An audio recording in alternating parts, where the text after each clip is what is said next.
Starting में मिंजू मन ही मन सोचती है कि बड़े कारोबारी परिवारों में पैदा होने वाले लोग आखिरकार खुद भी बिजनेसमैन बन जाते हैं। पैसे और ताकत के लिए वे किसी भी चीज़ की कुर्बानी दे सकते हैं। फिर प्यार जैसी छोटी सी भावना उनके लिए क्या मायने रखती है। तभी एक कर्मचारी मिंजू को बताता है कि मिस्टर मेंग अंदर उसका इंतजार कर रहे हैं। यह सुनकर मिंजू खुद को संभालती है और उनसे मिलने चली जाती है। अंदर पहुंचते ही मेंग जिंगबाई मिंजू को बैठने के लिए कहता है। औपचारिक बात शुरू होते ही मिंजू साफ कर देती है कि बीजिंग के जोंग फैमिली और जंग के मेंग फैमिली की शादी पर सबकी नजर होगी, इसलिए एंगेजमेंट से पहले कुछ शर्तें तय होना जरूरी है। उसकी पहली शर्त है कि उनकी शादी बहुत ग्रैंड और शानदार होनी चाहिए। जिंगबाई बिना किसी परेशानी के इसके लिए मान जाता है। दूसरी शर्त में मिंजू कहती है कि शादी के बाद पब्लिक के सामने वे एक सम्मानजनक मैरिड कपल बनकर रहेंगे, लेकिन प्राइवेटली एक दूसरे के मामलों में दखल नहीं देंगे। जिंगबाई जब इसका मतलब पूछता है तो मिंजू स्पष्ट करती है कि उसकी गर्लफ्रेंड कभी उसके सामने तमाशा न करे और किसी इलेजिटिमेट बच्चे की प्रॉब्लम खड़ी न हो। इन दोनों बातों के अलावा जिंगबाई अपनी पर्सनल लाइफ में क्या करता है, इससे मिंजू को कोई मतलब नहीं होगा। तीसरी शर्त जेडएम कंपनी से जुड़ी है। मिंजू को हर साल कम से कम 4 महीने बीजिंग में रहना पड़ेगा, इसलिए वो चाहती है कि जिंगबाई हर महीने 2 दिन बीजिंग आए, जिससे बाहर के लोगों को उनके रिलेशनशिप पर सवाल उठाने का मौका न मिले। जिनबाई कहता है कि वो कभी अपनी पत्नी के करियर में दखल नहीं देगा। शादी के बाद मिंजू को अपने काम और जीवन की पूरी आज़ादी होगी। मिंजू इन सभी बातों को प्रीनप्शियल एग्रीमेंट में शामिल करवाने का फैसला करती है, क्योंकि एक बिजनेस वूमन होने के नाते उसे केवल जुबानी वादों पर भरोसा नहीं है। जिंगबाई पहली 2 शर्तें स्वीकार कर लेता है, लेकिन तीसरी बात में अपनी तरफ से एक कंडीशन जोड़ता है। शादी के बाहर कोई रिलेशनशिप नहीं होगा। वो बताता है कि मैंग फैमिली के नियम बहुत सख्त हैं। वो शरीर और भावनाओं दोनों तरह से अपनी पत्नी के प्रति लॉयल रहेगा और पत्नी से भी यही उम्मीद करेगा। मिंजू को लगता है कि एंगेजमेंट से पहले ऐसी बात करना कुछ ज्यादा जल्दी है। तभी जिंगबाई उसके 1 महीने पहले हुए ब्रेकअप का जिक्र करता है। वो जानता है कि मिंजू का पेई मिंजी के साथ रिश्ता खत्म हुआ है, लेकिन उसे शक है कि मिंजू के दिल में अभी भी पेई के लिए फीलिंग्स हैं। मिंजू उससे पूछती है कि क्या उसे लगता है कि शादी के बाद वो अपने एक्स को लवर बनाकर रखेगी। जिंगबाई कहता है कि उसे मिंजू के पुराने रिलेशनशिप से परेशानी नहीं है, लेकिन 3 लोगों वाला रिश्ता वो स्वीकार नहीं कर सकता। उसे क्लेanलीनेस को लेकर ओसीडी है और वह ऐसी उलझन बिल्कुल बर्दाश्त नहीं करेगा। मिंजू उसे भरोसा दिलाती है कि ऐसा कभी नहीं होगा। जोंग फैमिली कई पीढ़ियों से बिजनेस करती आई है और फैमिली के फायदे के लिए वे कुछ भी छोड़ सकते हैं, यहाँ तक कि खुद को भी। पेई मिंजी का नाम आते ही मिंजू को अपने पुराने रिलेशनशिप की बातें याद आने लगती हैं। पेई उससे कह रहा था कि वो उसे छोड़ना नहीं चाहता। दूसरी तरफ उसके पिता जोंग वैनहुआ ने चेतावनी दी थी कि जिस पल मिंजू ने पेई को चुना, उसी पल फैमिली की सारी पावर उन इलेजिटिमेट बच्चों के हाथों में चली जाएगी। मिंजू को वो पुराना वादा भी याद आता है जिसमें उससे कहा गया था कि वो हमेशा सफल होगी। उसके सामने प्यार और फैमिली पावर में से किसी एक को चुनने की मजबूरी थी और उसी डिसीजन ने उसके रिलेशनशिप को खत्म कर दिया था। सीन 4 मिंजू को सोच में डूबा देखकर जिंगबाई समझ जाता है कि ये शादी उसके लिए आसान फैसला नहीं है। वो कहता है कि उसे किसी पर दबाव डालना पसंद नहीं, इसलिए वो मिंजू को इस मैरिज प्रपोजल पर दोबारा विचार करने के लिए 3 दिन देता है। अब फैसला पूरी तरह मिंजू के हाथ में है। दूसरी तरफ जिंगबाई का एक दोस्त उसके ब्लाइंड डेट पर जाने को लेकर हैरान होता है। वो कहता है कि इतने सालों में ये पहली बार है जब जिंगबाई किसी लड़की से मिलने के लिए तैयार हुआ, और वो लड़की भी जोंग मिंजू है, जिसके ब्रेकअप और फैमिली प्रॉब्लम्स की चर्चा हर जगह हो रही है। दोस्त पूछता है कि क्या उसे मिंजू से जुड़ी बातों से कोई परेशानी नहीं। जिंगबाई बहुत प्रैक्टिकल जवाब देता है। उसके अनुसार जोंग और मैंग फैमिली का मैरिज अलायंस दोनों के बिजनेस एम्पायर को मजबूत करेगा। इससे दोनों परिवारों को फायदा मिलेगा, इसलिए यह एक विन विन बिजनेस डील है। उसके लिए अरेंज्ड मैरिज की पत्नी और घर में रखी कोई कीमती चीज जो इंसान का स्टेटस दिखाती है, उनमें बहुत ज्यादा फर्क नहीं है। मिंजू भी शादी के लिए तैयार है, इसलिए उसके पास मना करने का कोई कारण नहीं। दोस्त समझ जाता है कि जिंगबाई ने अभी फाइनल डिसीजन नहीं लिया है। जिंगबाई बस इतना कहता है कि उसे किसी की जरूरत नहीं और उसे ऐसे बेवकूफ लोग भी पसंद नहीं जो सही और गलत में फर्क न कर सकें। महीने से ज्यादा समय तक पब्लिक में न दिखने के बाद मिंजू वापस आती है। लोगों के बीच चर्चा होने लगती है कि अगर वो इसी तरह गायब रही तो जोंग फैमिली की पावर उसके इलेजिटिमेट भाई बहन छीन सकते हैं।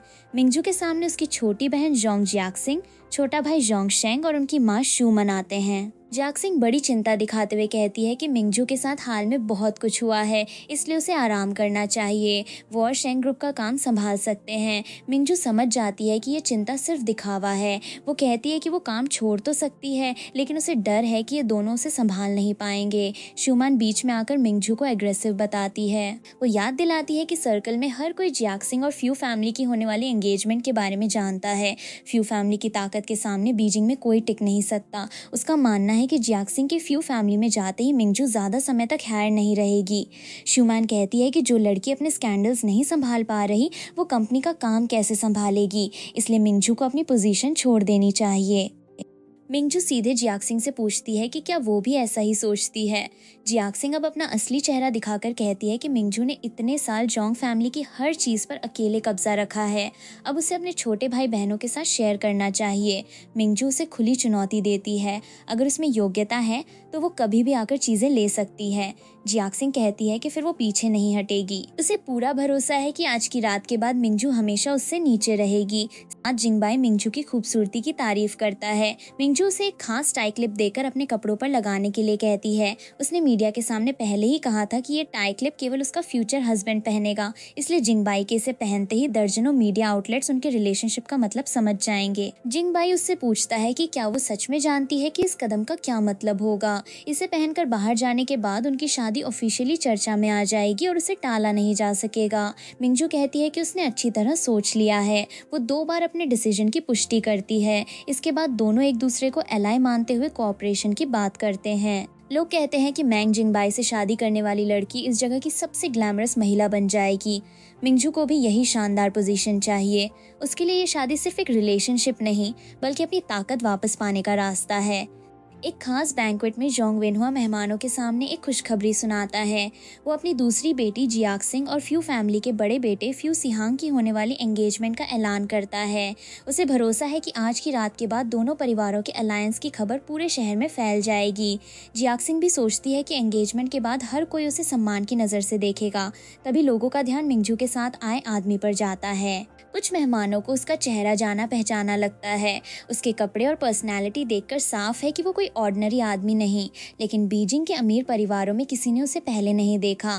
जियाक्सिंग मिंगजू का मजाक उड़ाते हुए कहती है कि वो अब इतनी नीचे गिर चुकी है कि उसे एक आम आदमी के साथ आना पड़ा, लेकिन तभी कोई जिंगबाई को पहचान लेता है। वो सियांगजंग के मैंग फैमिली का यंग मास्टर मैंग जिंगबाई है। लोग उसके सीने पर लगा वही खास टाई क्लिप देखते हैं जिसे मिंगजू ने अपने फ्यूचर हस्बैंड के लिए रखा था। अब सब समझ जाते हैं कि जोंग और मैंग फैमिली का मैरिज अलायंस होने वाला है।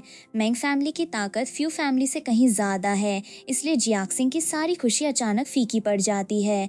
मिंगजू अपने पिता के पास जाकर जिंगबाई का परिचय कराती है। जिंगबाई सम्मान से उन्हें अंकल कहता है, लेकिन वेनहुआ का व्यवहार ठंडा रहता है। बाद में जिंगबाई पूछता है कि क्या उसके होने वाले फादर इन लॉ को वो इतना बुरा लगता है। मिंगजू बताती है कि प्रॉब्लम जिंगबाई में नहीं है। उसके पिता चाहते थे कि मिंगजू किसी और से शादी करे। जिंगबाई समझ जाता है कि वेनहुआ आज भी पे मिंगजी को उसके लिए पसंद करता है। वो मजाक में कहता है कि उसने अपने फादर इन लॉ को निराश कर दिया। मिंगजू और जिंगबाई को एंगेजमेंट की खबर के कारण लगातार कॉल्स आने लगती हैं। जिंगबाई का असिस्टेंट बताता है कि हांगकांग और चाइना की पब्लिक रिलेशंस टीम को उनके बारे में प्रेस रिलीज मिली है। वो पूछता है कि क्या इस न्यूज़ को रोक दिया जाए।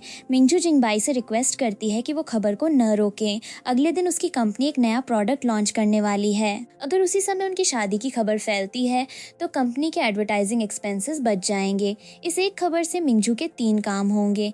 पुरानी नेगेटिव न्यूज़ पीछे चली जाएगी, उसके दुश्मनों को जवाब मिलेगा और कंपनी की इमेज भी मजबूत होगी।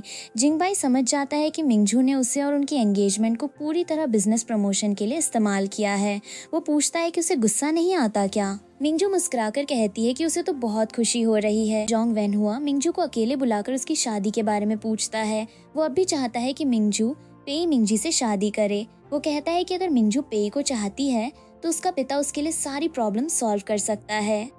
मिंजू तुरंत पूछती है कि क्या इसके बदले वो अपने हाथ की सारी पावर उसके इलेजिटिमेट बेटे को दे देगा। वो साफ कर देती है कि उसने जिंगबाई से शादी का डिसीजन बहुत सोच समझ कर लिया है।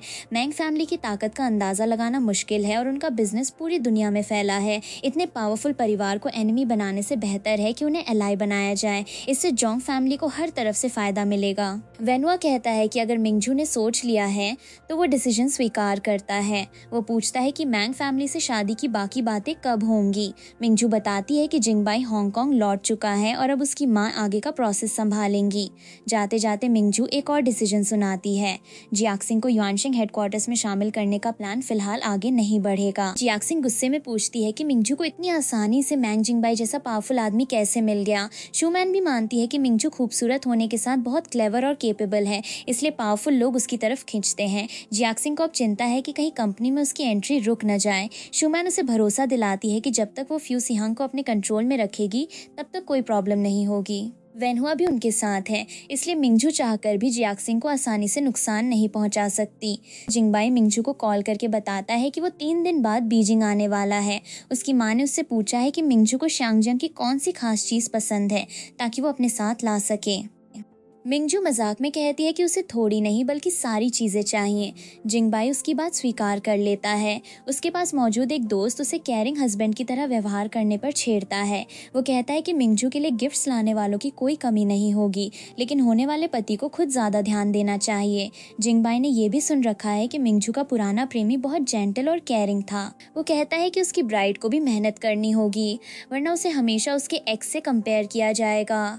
जिंगबाई मजाक में सोचता है कि कहीं लोगों ने उसके बारे में पिछले 28 साल से गलत इन्फॉर्मेशन तो नहीं दे रखी। मेरा बीजिंग पहुंचकर जिंगबाई मिंजू से उसके घर में मिलता है। उसे लगा था कि मिंजू अपने पिता से ज्यादा देर बात करेगी, लेकिन मिंजू बताती है कि विनहुआ ने दोनों फैमिलीज को वेडिंग डेट डिसाइड करने की इजाजत दे दी है। जिंगबाई आंगन के खूबसूरत नज़ारे की तारीफ करता है। मिंजू बताती है कि बीजिंग के गिंगो ट्रीज ऑटम में सबसे ज्यादा सुंदर लगते हैं। बचपन में उसने उनकी तारीफ की थी, इसलिए उसके पिता ने उसी के लिए आंगन में एक पेड़ लगवा दिया था। जिंगबाई कहता है कि उसके पिता उससे बहुत प्यार करते हैं। मिंजू जवाब देती है कि उसने कभी उनके प्यार पर शक नहीं किया, मगर उनका प्यार समय और सिचुएशन के साथ बदलता रहता है। इसके बाद जिंगबाई उसे एंगेजमेंट रिंग देता है। मिंजू उस रिंग को पहचान लेती है। ये एक लिमिटेड एडिशन डिजाइन था जिसे एक मिस्ट्री बायर ने खरीद लिया था और जिसके बाद वैसी दूसरी रिंग बननी बंद हो गई। जिंगबाई ने सही अंदाजा लगाया था कि मिंजू को ऐसी चीजें पसंद नहीं जो दूसरों के पास भी हों।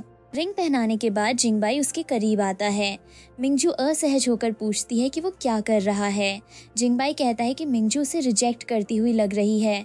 मिंजू बताती है कि उसे अभी इसकी आदत नहीं है।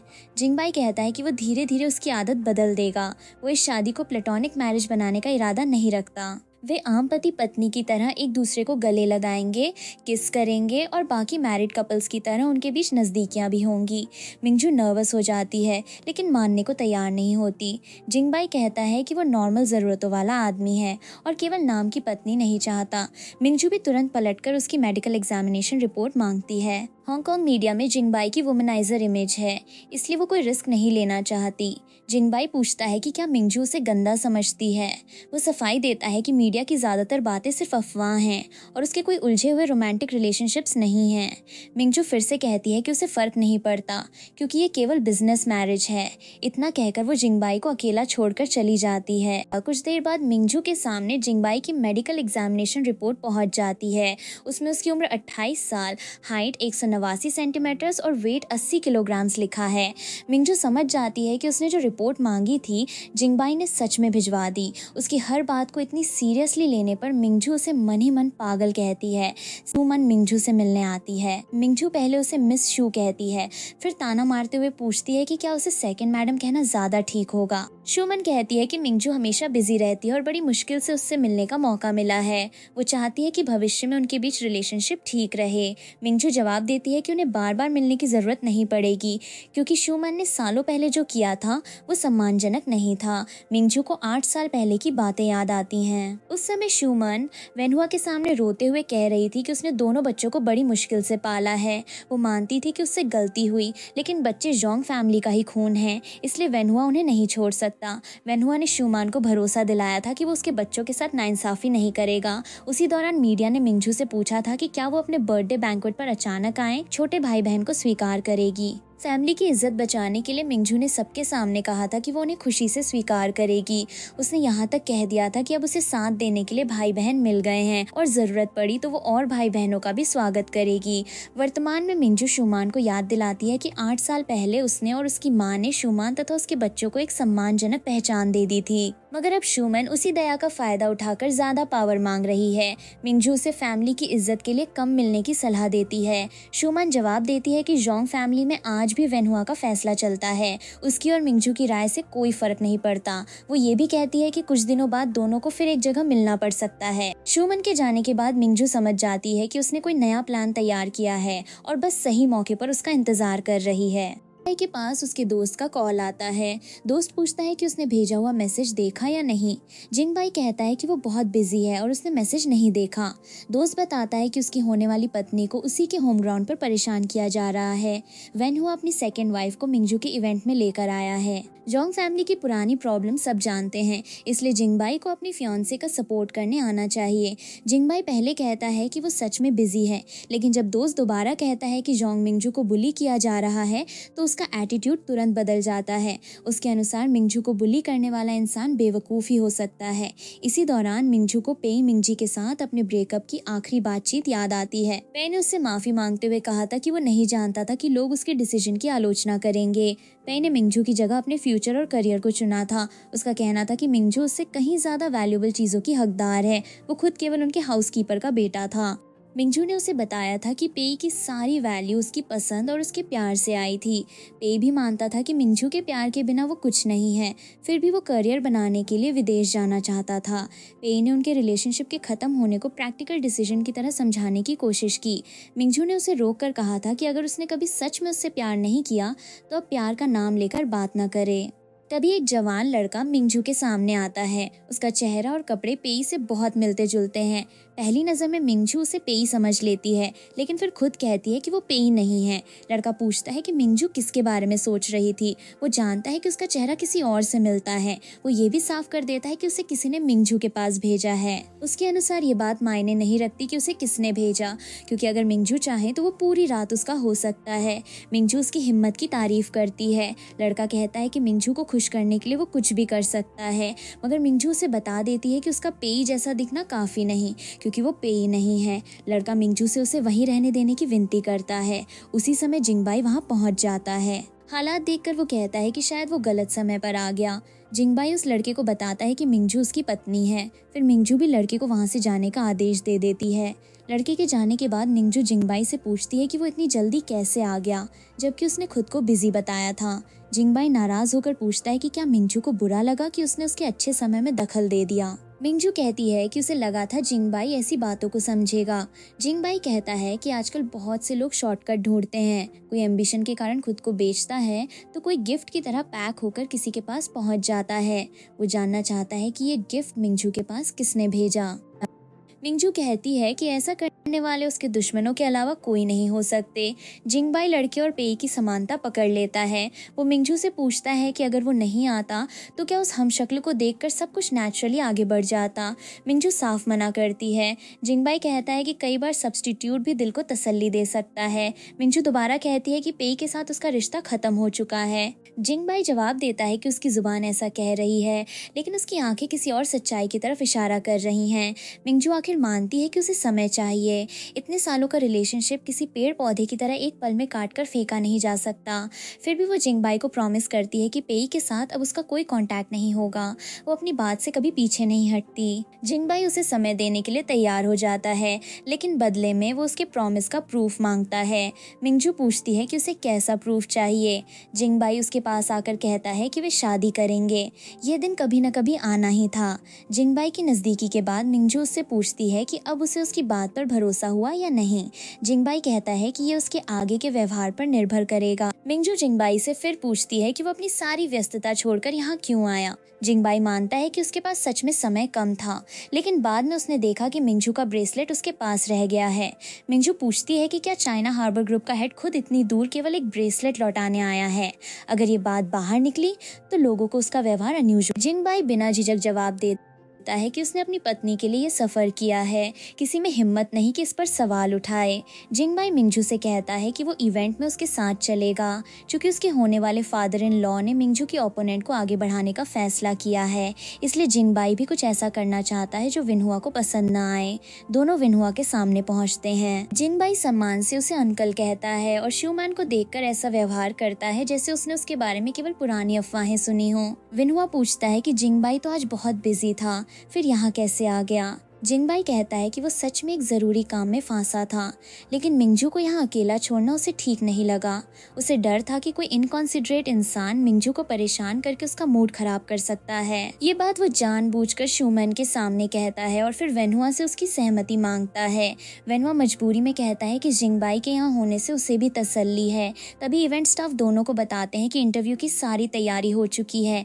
मिंजू अपने पिता को बताकर जिंगबाई के साथ रिपोर्टर्स के पास चली जाती है। जिंगबाई के पहुंचने से जियाक सिंह और शूमैन का प्लान बिगड़ जाता है। जियाक सिंह घबराकर पूछती है कि अब वे क्या करें। शूमैन उसे याद दिलाती है कि वो उसे मीडिया के सामने लाकर फ्यू फैमिली के साथ उसकी पोजीशन मजबूत करना चाहती थी, लेकिन अब जिंगबाई ने खुद आकर मिंजू का सपोर्ट कर दिया है। उन्हें दूसरा रास्ता ढूंढना पड़ेगा, क्योंकि फ्यू फैमिली भी जियाक सिंह की एंगेजमेंट पर दोबारा विचार कर सकती है। इंटरव्यू से पहले मिंजू जिंगबाई को याद दिलाती है कि उसने केवल थोड़ी देर पब्लिक अपीयरेंस देने का वादा किया था। अब जिंगबाई उससे रिपोर्टर्स के सवालों का जवाब भी दिलवा रहा है। जिंगबाई कहता है कि बस कुछ सवाल होंगे। मिंजू उसे अपनी सीमा से आगे बढ़ने वाला बताती है। जिंगबाई मान लेता है कि उसने ज़रूरत से ज़्यादा मांग लिया और बदले में मिंजू को अपनी कोई भी कंडीशन रखने की इजाज़त देता है। रिपोर्टर्स दोनों को एंगेजमेंट की बधाई देते हैं और शादी की तारीख पूछते हैं। जिंगबाई कहता है कि वो जितनी जल्दी हो सके शादी करना चाहता है, लेकिन मिंजू की इच्छा उसके लिए सबसे ज़रूरी है।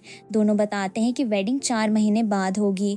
रिपोर्टर्स को ये बहुत जल्दी लगता है, लेकिन दोनों फैमिलीज इसी साल शादी चाहती हैं और जून पहले ही आ चुका है। इंटरव्यू के बाद मिंजू अपने अगले बिजनेस प्लान पर ध्यान देती है। उसे अगले दिन हांगकांग जाना है, जहां जेडएम ज्वेलरी और मैंग फैमिली के साथ जॉइंट प्रोजेक्ट पर काम होगा। अगर ये कोऑपरेशन सफल रहा तो जोंग वेनहुआ के पास जियाक सिंह और शेंग को युआनशिंग में आगे बढ़ाने का कोई मजबूत कारण नहीं बचेगा।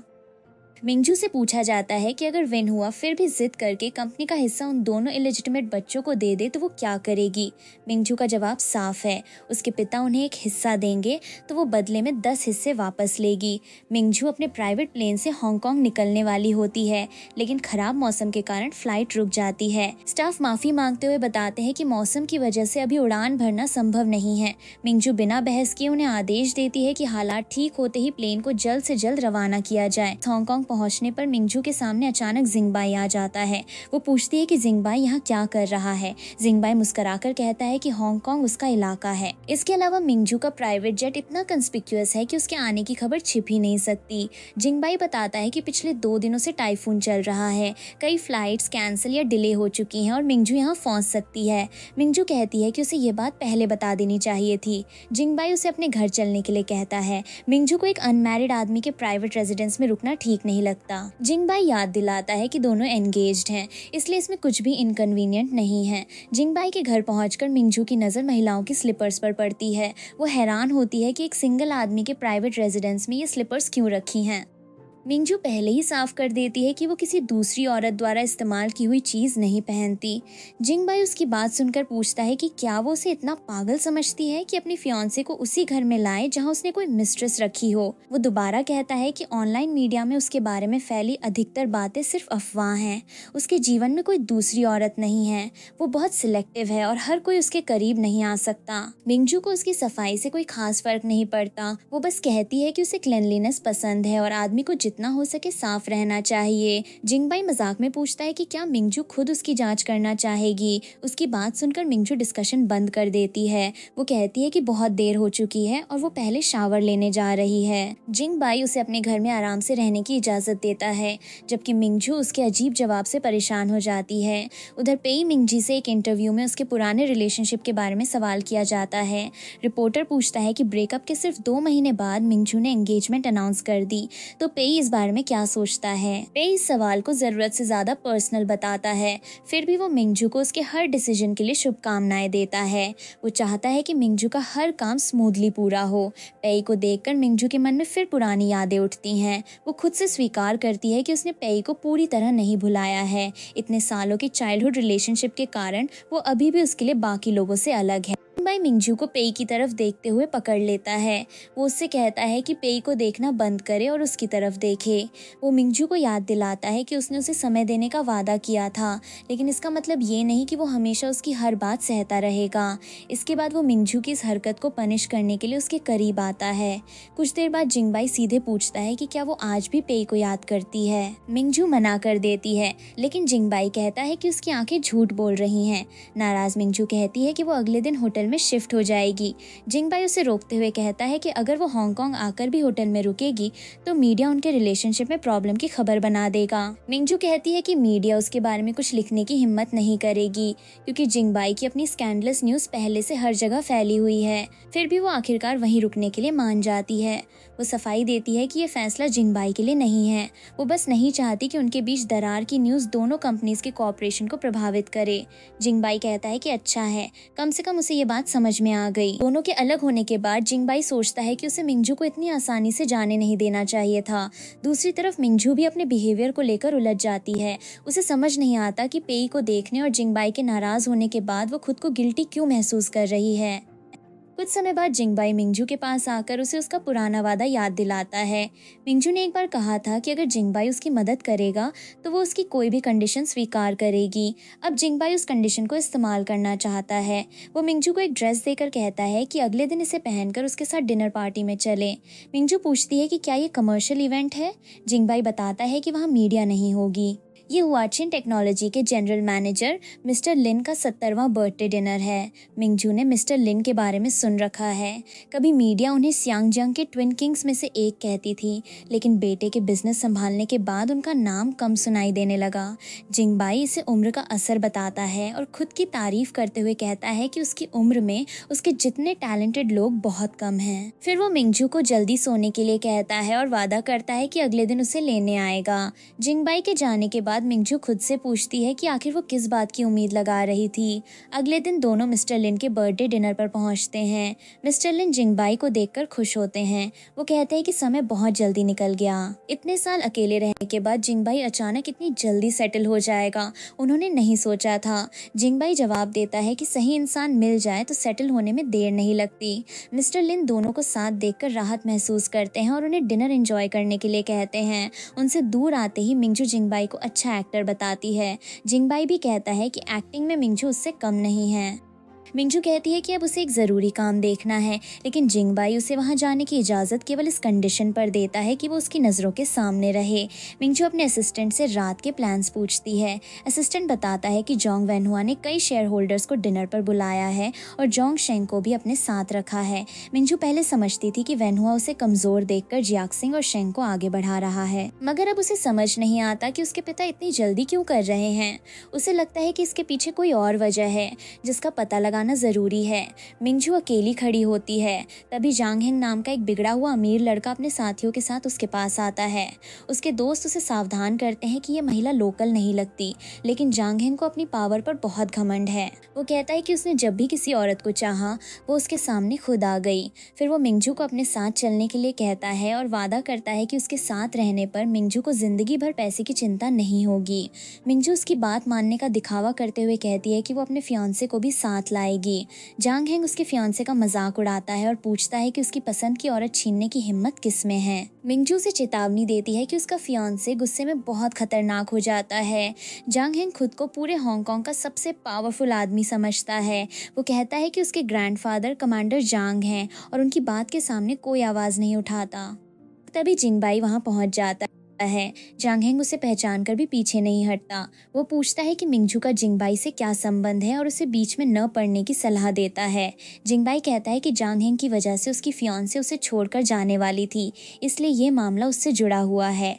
जांग हेंग बेशर्मी से मिंजू को अपनी गर्लफ्रेंड कहता है और जिंगबाई को उसे शेयर करने की सलाह देता है। जिंगबाई समझ जाता है कि वो नशे में है। जब जांग हेंग अपने ग्रैंडफादर का नाम लेकर धमकाता है तो जिंगबाई उसे एक साथ बहुत सारी शराब पिलाने का फैसला करता है। जांग हेंग बार बार कहता है कि कमांडर जांग उसे नहीं छोड़ेंगे, लेकिन जिंगबाई जवाब देता है कि वो भी जांग हेंग को आसानी से नहीं छोड़ेगा। जांग हेंग वहाँ मौजूद लोगों और मिस्टर लिन तक का अपमान करता है। उसे लगता है कि पुराने ट्विन किंग्स की पावर खत्म हो चुकी है। तभी उसे बताया जाता है कि भले ही एक फैमिली कमजोर हो गई हो, दूसरा किंग उसके सामने खड़ा है। इसके बावजूद जांग हेंग अपने ग्रैंडफादर के नाम पर चिल्लाता रहता है। जिंगबाई उसके शोर से परेशान होकर उसे जबरदस्ती शराब पिलवा देता है। जांग हेंग को वहां से ले जाने के बाद जिंगबाई मिंजू से पूछता है कि अब सब ठीक है या नहीं। वो ये भी जानना चाहता है कि क्या मिंजू उसके लिए वरीड थी। मिंजू कहती है कि उसे बस डर है कि कमांडर जांग बाद में इस प्रॉब्लम का दोष उसके ऊपर न डाल दें। जिंगबाई उसे भरोसा दिला वो मिंजू को छेड़ते हुए कहता है कि बुली होने पर पलटकर जवाब न देना उसके स्वभाव जैसा नहीं है। मिंजू बताती है कि अगर जिंगबाई कुछ देर और नहीं आता तो उसके हाथ का वाइन ग्लास जांग हेंग के ऊपर गिरने वाला था।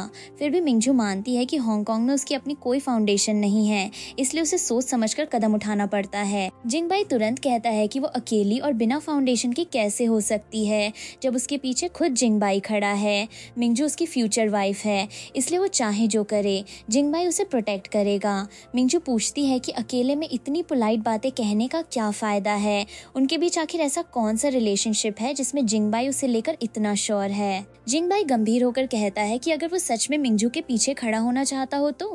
मिंजू उसकी बात को मजाक मानकर टाल देती है, लेकिन जिंगबाई साफ कहता है कि ऐसी बातों में वो कभी मजाक नहीं करता। मिंजू सबसे अच्छी चीजों की हकदार है और उसे ये बात साबित करने की जरूरत नहीं होनी चाहिए। इसके बाद मिंजू जांग हेंग के मामले में उसका अगला प्लान पूछती है। जिंगबाई कहता है कि जांग हेंग खुद उसे बुरा नतीजा दिखाने की धमकी दे रहा था। अब उसके पास उसकी इच्छा पूरी करने के अलावा कोई रास्ता नहीं है। अगले दिन जिंगबाई मिंजू को साथ लेकर कमांडर जांग से मिलने पहुंचता है। वो पिछली रात की घटना का जिक्र करते हुए कहता है कि मिंजू स्वभाव से बहुत डरपोक है। पहली बार ऐसी सिचुएशन देखने के बाद वो पूरी रात डरावने सपने देखती रही और अभी तक उस सदमे से बाहर नहीं आई है। मिंजू भी जिंगबाई की बात का साथ देते हुए डरी हुई बनने का नाटक करती है। वो कहती है कि अगर जिंगबाई समय पर नहीं आता तो पता नहीं उसके साथ क्या हो जाता। जांग हेंग ने तो यहाँ तक कहा था कि वो मैंग फैमिली से भी नहीं डरता। मिंजू को डर है कि जांग हेंग कहीं जिंगबाई को भी नुकसान न पहुंचा दे। कमांडर जांग समझ जाते हैं कि दोनों उनसे जवाब मांगने आए हैं। वो मानते हैं कि गलती जांग फैमिली की है और भरोसा देते हैं कि जिंगबाई तथा उसकी फियांसे को उचित एक्सप्लेनेशन मिलेगा। जिंगबाई उन्हें तुरंत अपनी बात साबित करने के लिए कहता है। कमांडर जांग अपने ग्रैंडसन जांग हेंग को अंदर बुलाते हैं।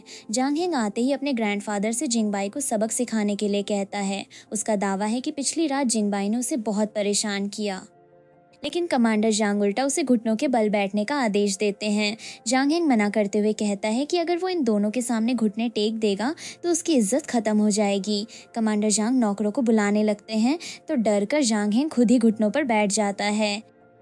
वो बार बार कहता है कि उसके ग्रैंडफादर को जिंगबाई और मिंजू की झूठी बातों पर भरोसा नहीं करना चाहिए, लेकिन कमांडर जांग उसकी एक नहीं सुनते और उसे सजा दिलवाते हैं। दर्द में भी जांग हेंग मिंजू की खूबसूरती की तारीफ करता है, जिस पर कमांडर जांग उसे अपना मुंह बंद रखने को कहते हैं। जिंगबाई बड़ी शांति से कहता है कि यंगर जनरेशन को ठीक तरह से डिसिप्लिन करना जरूरी है। फिर वो मिंजू की खराब सेहत का बहाना बनाता है। उसके अनुसार उसकी फियांसे वायलेंट नज़ारे सहन नहीं कर सकती, इसलिए वे कमांडर जांग को अपने ग्रैंडसन से निपटने के लिए अकेला छोड़ रहे हैं। कमांडर जांग इस घटना के लिए दोबारा माफी मांगते हैं और दोनों को कभी भी मिलने आने के लिए कहते हैं। कमांडर जांग से माफी मिलने के बाद मिंजू और जिंगबाई वहां से चले जाते हैं, जबकि जांग हेंग को डिसिप्लिन करने की जिम्मेदारी उसके ग्रैंडफादर पर छोड़ दी जाती है। जांग फैमिली के घर से बाहर आते ही जिंगबाई मिंजू से पूछता है कि अब वो खुश है या नहीं। मिंजू कहती है कि पहले से काफी ज्यादा खुश है। जिंगबाई उसकी एक्टिंग की भी तारीफ करता है और पूछता है कि इतनी अच्छी परफॉर्मेंस के बदले उसे कोई रिवॉर्ड मिलेगा या नहीं। मिंजू कहती है कि रिवॉर्ड जरूर मिलेगा। वो जिंगबाई से पहले मांगी गई अपनी एक रिक्वेस्ट वापस लेने का फैसला करती है। जिंगबाई पूछता है कि वो कौन सी रिक्वेस्ट वापस ले रही है। मिंजू कहती है कि जांग फैमिली के सामने उसका साथ देना और उसे सेफली वापस लाना जिंगबाई का काम था। इसके बदले अलग से रिवॉर्ड देने की जरूरत नहीं है। मिंजू को अगले दिन शिप से जुड़ा काम देखने जाना है और आने वाले 2 दिन कंपनी कंपनी के मामलों में बिजी रहना है, इसलिए वो जिंगबाई से कहती है कि अगली रिक्वेस्ट सोचने के बाद उसे बता दे। जिंगबाई सहमत तो हो जाता है, लेकिन मिंगजू पूछती है कि रिक्वेस्ट परी होने से पहले क्या वो अपने वादे से पीछे हट सकती है। जिंगबाई तुरंत मना करके कहता है कि अब ऐसा सपना भी मत देखना। मिंगजू रिटायर्ड ज्वेलरी डिजाइनर चेन शू से मिलने उसके घर पहुंचती है। चेन शू ने अपने पति की मौत के बाद लगभग 8 साल से काम करना और बाहर निकलना छोड़ दिया है। दरवाजे पर मौजूद अटेंडेंट पूछता है कि वो किससे मिलना चाहती है। मिंगजू अपना परिचय जेडएम ज्वेलरी की सीईओ जोंग मिंगजू के रूप में देकर बताती है कि वो प्रोफेसर चेन शू से मिलने आई है। अटेंडेंट अंदर जाकर खबर देता है। इंतजार करते हुए मिंगजू अपने असिस्टेंट से कहती है कि अगर चेन शू काम करने के लिए तैयार नहीं हुई तो फैशन शो के फिनाले के लिए डिजाइन डिपार्टमेंट को नया प्रोडक्ट बनाना पड़ेगा, लेकिन उसे डर है कि वो डिजाइन उतना आउटस्टैंडिंग नहीं होगा। अटेंडेंट वापस आकर बताता है कि चेन शू उसके आने का पर्पस समझती हैं, लेकिन उनके पास इस समय कोई क्रिएटिव आइडिया नहीं है, इसलिए वो मिंगजू से मिलना नहीं चाहती। मिंगजू केवल कुछ मिनट बात करने की रिक्वेस्ट करती है। जब उसे फिर भी अंदर जाने की इजाज़त नहीं मिलती तो वो अटेंडेंट से कहती है कि कम से कम उसका आखिरी मैसेज चेन शू तक पहुंचा दिया जाए। इधर जिंगबाई की मां मिस लिन उसे कॉल करती हैं। उन्हें अपनी जंग फैमिली के साथ हुई घटना के बारे में पता चल चुका है। वो जिंगबाई को चेतावनी देती हैं कि सियांग जंग में कमांडर जंग का बैकग्राउंड साधारण नहीं है, इसलिए उसे सही समय पर रुक जाना चाहिए और लोगों को ज़रूरत से ज़्यादा ऑफेंड नहीं करना चाहिए। जिंगबाई उनसे पूछता है कि क्या उन्हें इस बात की बिल्कुल चिंता नहीं कि उनका बेटा भी हर्ट हो सकता था। मिस लिन कहती हैं कि वो ऐसा क्यों सोच रहा है। उन्हें जिंगबाई की कैपेबिलिटी पर पूरा भरोसा है, इसलिए उन्हें यकीन है कि वो खुद नुकसान नहीं उठाएगा। उनकी नज़र में जिंगबाई का सबसे ज़रूरी काम मिंगजू के साथ मैरिज को स्टेबल रखना और दोनों फैमिलीज़ के इन्फ्लुएंस को बढ़ाना है। उसे हर तरफ नए एनिमीज़ बनाने से बचना चाहिए।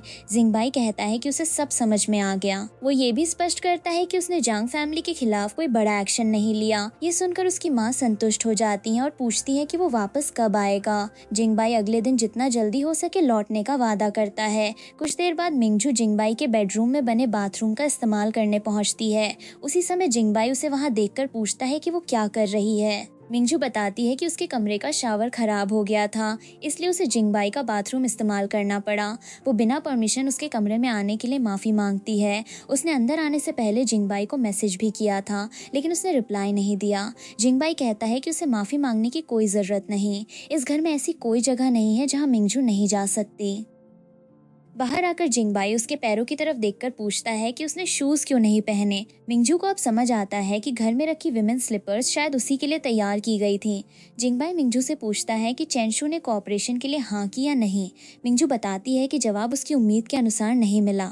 उसे लगा था कि जिंगबाई अगले दिन लौटेगा, इसलिए वो उसे इतनी जल्दी देखकर हैरान है। जिंगबाई बताता है कि सुझो का काम समय से पहले खत्म हो गया। मिंगजू कहती है कि फिर प्रोजेक्ट ज्यादा मुश्किल नहीं रहा होगा। जिंगबाई मानता है कि काम काफ़ी ट्रिकी था। वो जल्दी इसलिए लौट पाया क्योंकि पहली बात वो केपेबल है और दूसरी बात उसे मिंगजू की याद आ रही थी। फिर वो उसे कमांडर जांग के घर की बात याद दिलाता है। मिंगजू ने कहा था कि जिंगबाई अपनी मदद के बदले जो चाहे मांग सकता है। मिंगजू उससे पूछती है कि अब वो क्या चाहता है। जिंगबाई एक वैल्यूएबल वाइट डायमंड उसके सामने रख देता है। मिंगजू पहचान लेती है कि कुछ दिन पहले फूजी ऑक्शन हाउस में ये डायमंड रिकॉर्ड कीमत पर बिका था।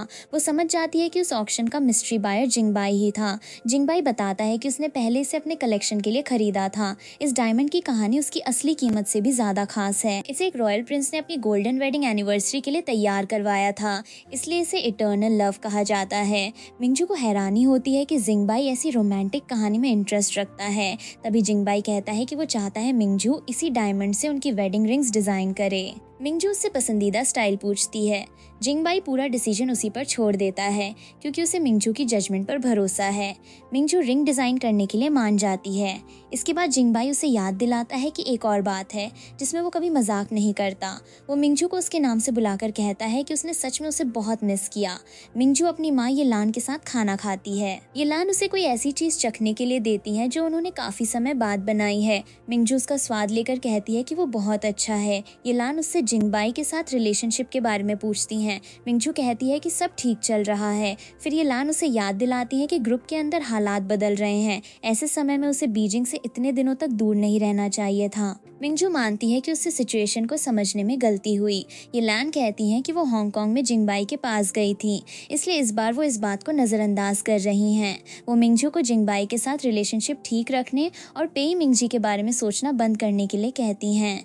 ये मैरिज दोनों फैमिलीज के लिए बहुत ज़रूरी हैं और इसमें छोटी सी प्रॉब्लम भी नहीं आनी चाहिए। ये लान ये भी बताती हैं कि जोंग वेन्हुआ हाल में शेंग को कई इंपॉर्टेंट ओकेजन्स पर अपने साथ ले जा रहा है। उनके इरादे मिंगजू को समझ लेने चाहिए। मिंगजू कहती है कि वो समझ गई है। कुछ देर बाद वो खाना छोड़ देती है।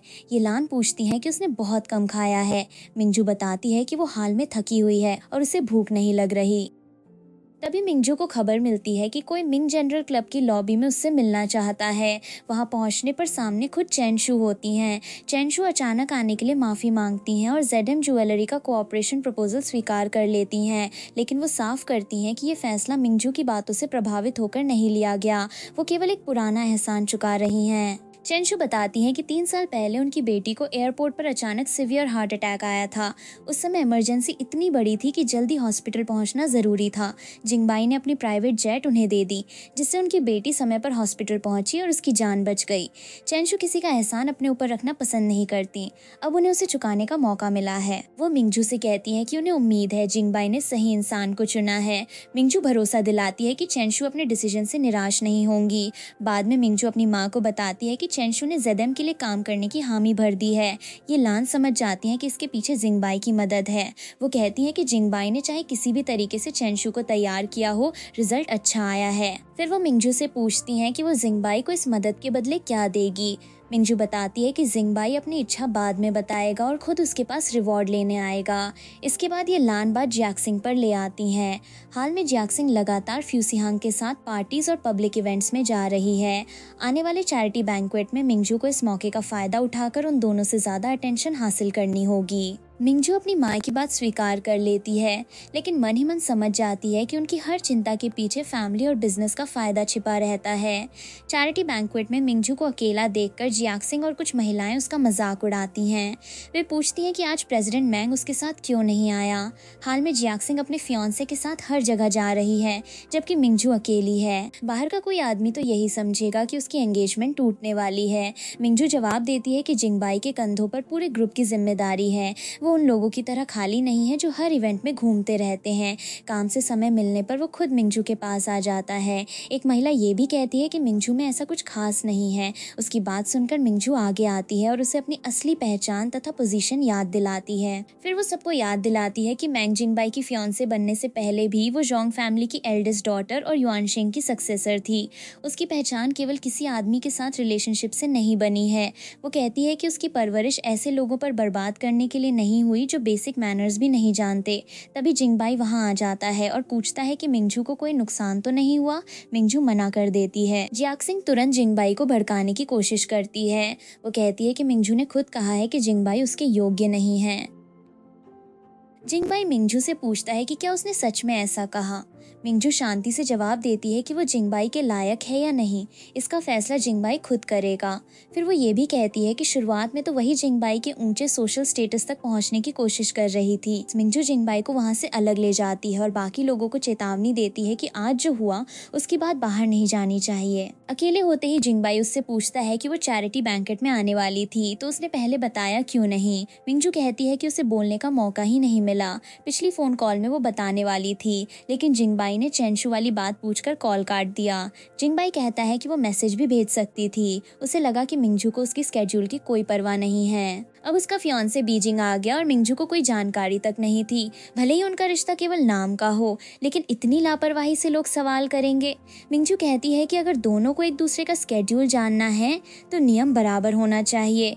जिंगबाई उससे अपनी आइटिनरी शेयर करवाएगा तो उसे भी अपनी आइटिनरी मिंगजू के साथ शेयर करनी होगी। जिंगबाई इसके लिए मान जाता है। वो हांगकांग वाली बात याद दिलाता है जहां मिंगजू बिना बताए उतरी थी।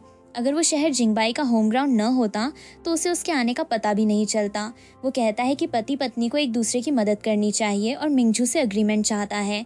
शोर के कारण मिंगजू उसकी बात ठीक से नहीं सुन पाती। जिंगबाई दोबारा पूछता है और आखिर मिंगजू जोर से कहती है कि उसे सब समझ में आ गया। इसके बाद जिंगबाई बताता है कि वो प्लेन से उतरने के बाद से भूखा है। मिंगजू से बाहर जाकर खाना खाने के लिए कहती है। जिंगबाई शिकायत करता है कि वो बीजिंग से परिचित नहीं है। होस्ट होने के नाते मिंगजू को उसे खाना खिलाना चाहिए। मिंगजू पूछती है कि वो क्या खाना चाहता है। जिंगबाई कहता है कि वो पिकी नहीं है और मिंगजू अपनी पसंद से जगह तय कर सकती है। खाने के दौरान मिंगजू सोचती है कि कुछ समय पहले तक उसकी सारी बातें अरेंज्ड मैरिज और पेई मिंगजी के आसपास घूमती थीं। अब शादी में 3 महीने से भी कम समय बचा है और उसे एहसास होता है कि काफी समय से उसने पेई के बारे में सोचा तक नहीं। तभी उसे वेडिंग ड्रेस फिटिंग से जुड़ी जानकारी मिलती है। मिस लिन ने वेडिंग ड्रेस और टोस्ट के समय पहनी जाने वाली ड्रेसेस के सैंपल्स भेजे हैं। मिंगजू को उनमें से पसंद चुननी है। मिंगजू अगले दिन शाम का समय तय करती है क्योंकि उसे उसी रात युआनशेंग वापस जाना है। जिंगबाई उसकी थकान देखकर पूछता है कि युआनशेंग उसके बिना चल नहीं सकता क्या। फिर वो मजाक में कहता है कि उसे लगा मिंगजू के डार्क सर्कल्स उसके स्मोकी आई मेकअप का हिस्सा हैं। मिंगजू उसे घूरती है तो जिंगबाई तुरंत माफी मांग लेता है। जिंगबाई का एक दोस्त उससे मिलने आता है। वो बताता है कि उसके पिता से पता चला है कि जिंगबाई बीजिंग आया हुआ है। जिंगबाई फिर वही पोर्ट प्रोजेक्ट वाला बहाना देता है। दोस्त पूछता है कि कहीं वो किसी और पर्पस से अपनी पत्नी से मिलने तो नहीं आया। वो सीधे जानना चाहता है कि क्या जिंगबाई सच में जोंग मिंगजू को पसंद करने लगा है। जिंगबाई सवाल को जरूरी नहीं मानता। दोस्त मिंगजू की खूबसूरती की तारीफ जरूर करता है लेकिन कहता है कि उनके स्टेटस के लोगों के लिए ब्यूटी सबसे कम इम्पोर्टेंट चीज़ है। जाते जाते दोस्त उसे याद दिलाता है कि मिंगजू के दिल में पहले से कोई और था। उसका पेई के साथ 10 साल से भी लंबा रिलेशनशिप और फर्स्ट लव था। मिंगजू जैसी प्राउड लड़की ने खुद उस जूनियर लॉयर को परस्यू किया था। उसके हिसाब से मिंगजू की जिंगबाई की जिंदगी में केवल मैरिज पार्टनर वाली भूमिका है। जिंगबाई उसके लगातार बोलते रहने से परेशान होकर कहता है कि उसकी आवाज़ बतख जैसी हो गई है और उसे वापस काम पर चले जाना चाहिए। मिंगजू चेनशू के साथ ज्वेलरी डिजाइन्स देखती है। चेनशू ने रेड डायमंड को ध्यान में रखकर पूरी थीम्ड सीरीज तैयार की है लेकिन अभी तक उन्हें कोई ऐसा डिजाइन नहीं मिला जो पूरी तरह संतुष्ट कर सके। वो मिंगजू से पूछती है कि क्या एग्जिस्टिंग पीसेस में कोई उसकी पसंद का है। मिंगजू और ऑप्शंस देखने के लिए कहती है। चेनशू बताती है कि डिजाइन ड्राफ्ट्स को दर्जनों बार बदला जा चुका है। वो पूछती है कि क्या मिंगजू को उनका इतना स्ट्रिक्ट होना परेशान नहीं करता। मिंगजू जवाब देती है कि चेनशू की सीरियसनेस जेडएम के लिए अच्छी बात है। कंपनी उनके स्टैंडर्ड्स के साथ पूरा कोऑपरेशन करेगी। मिंगजू का मैच्योर बिहेवियर देखकर चेनशू प्रभावित होती हैं। वो बताती हैं कि जब जिंगबाई पहली बार उनके पास आया तो उन्हें लगा था उन्हें वो बातचीत याद आती है जिसमें जिंगबाई ने पुराने एहसान का जिक्र किया था। चेनशू ने सोचा था कि मिंगजू बार बार रिजेक्ट होने के बाद जिंगबाई को फेवर इस्तेमाल करने भेज रही है लेकिन जिंगबाई ने स्पष्ट कर दिया था कि मिंगजू को इसके बारे में कुछ नहीं पता। चेनशू ने कहा था कि वो ये बात मिंगजू से छिपा लेंगी। जिंगबाई ने जवाब दिया था कि वो गुमनाम रहकर अच्छे काम करने वाला इंसान नहीं है। उसने मिंगजू से अपनी मदद छिपाने के लिए कभी नहीं कहा। वर्तमान में चेनशू अपना काम जारी रखती हैं। वो मिंगजू से सूटेबल रेड डायमंड मिलने पर दोबारा कॉन्टैक्ट करने के लिए कहती हैं। मिंगजू वेडिंग ड्रेस फिटिंग एक दिन पहले करवाने का फैसला करती है ताकि उसका बाकी काम प्रभावित न हो। तभी जिंगबाई उसे कॉल करता है। वो मिंगजू को याद दिलाता है कि उसने शादी के बाद रिस्पेक्टेबल पब्लिक लाइफ और लोगों के सामने लविंग कपल बनने का प्रॉमिस किया है। उस इमेज को बनाए रखने के लिए मिंगजू को भी उसकी मदद करनी होगी। इसके बाद जिंगबाई उसे अपने घर आने के लिए कहता है। मिंगजू जिंगबाई के घर पहुंचती है।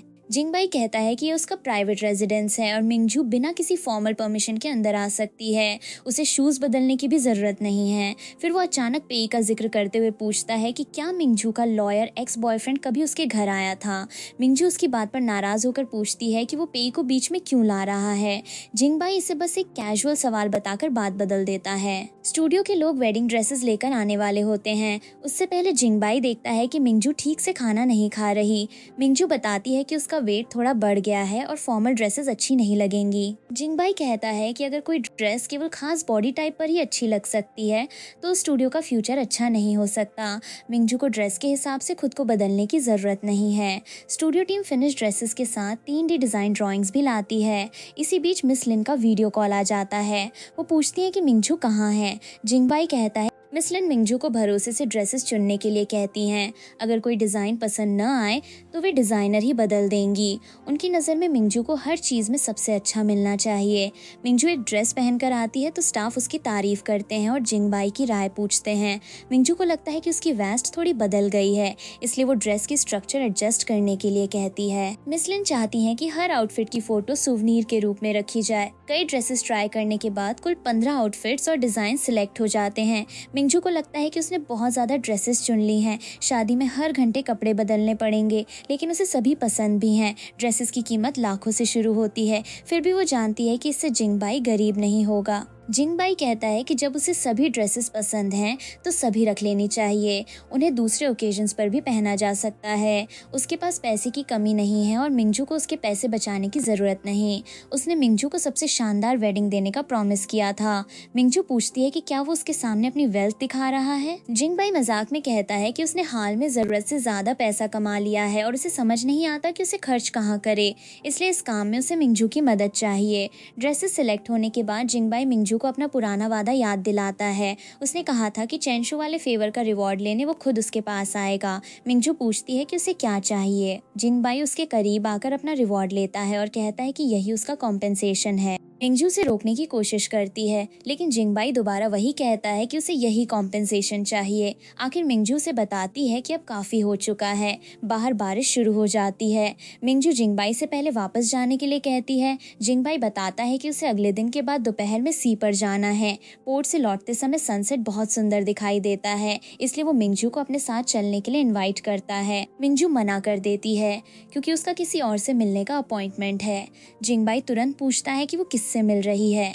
मिंजू बस इतना बताती है कि वो एक पुरानी दोस्त है। गैदरिंग में लोग चर्चा करते हैं कि जोंग मिंजू आज आएगी या नहीं।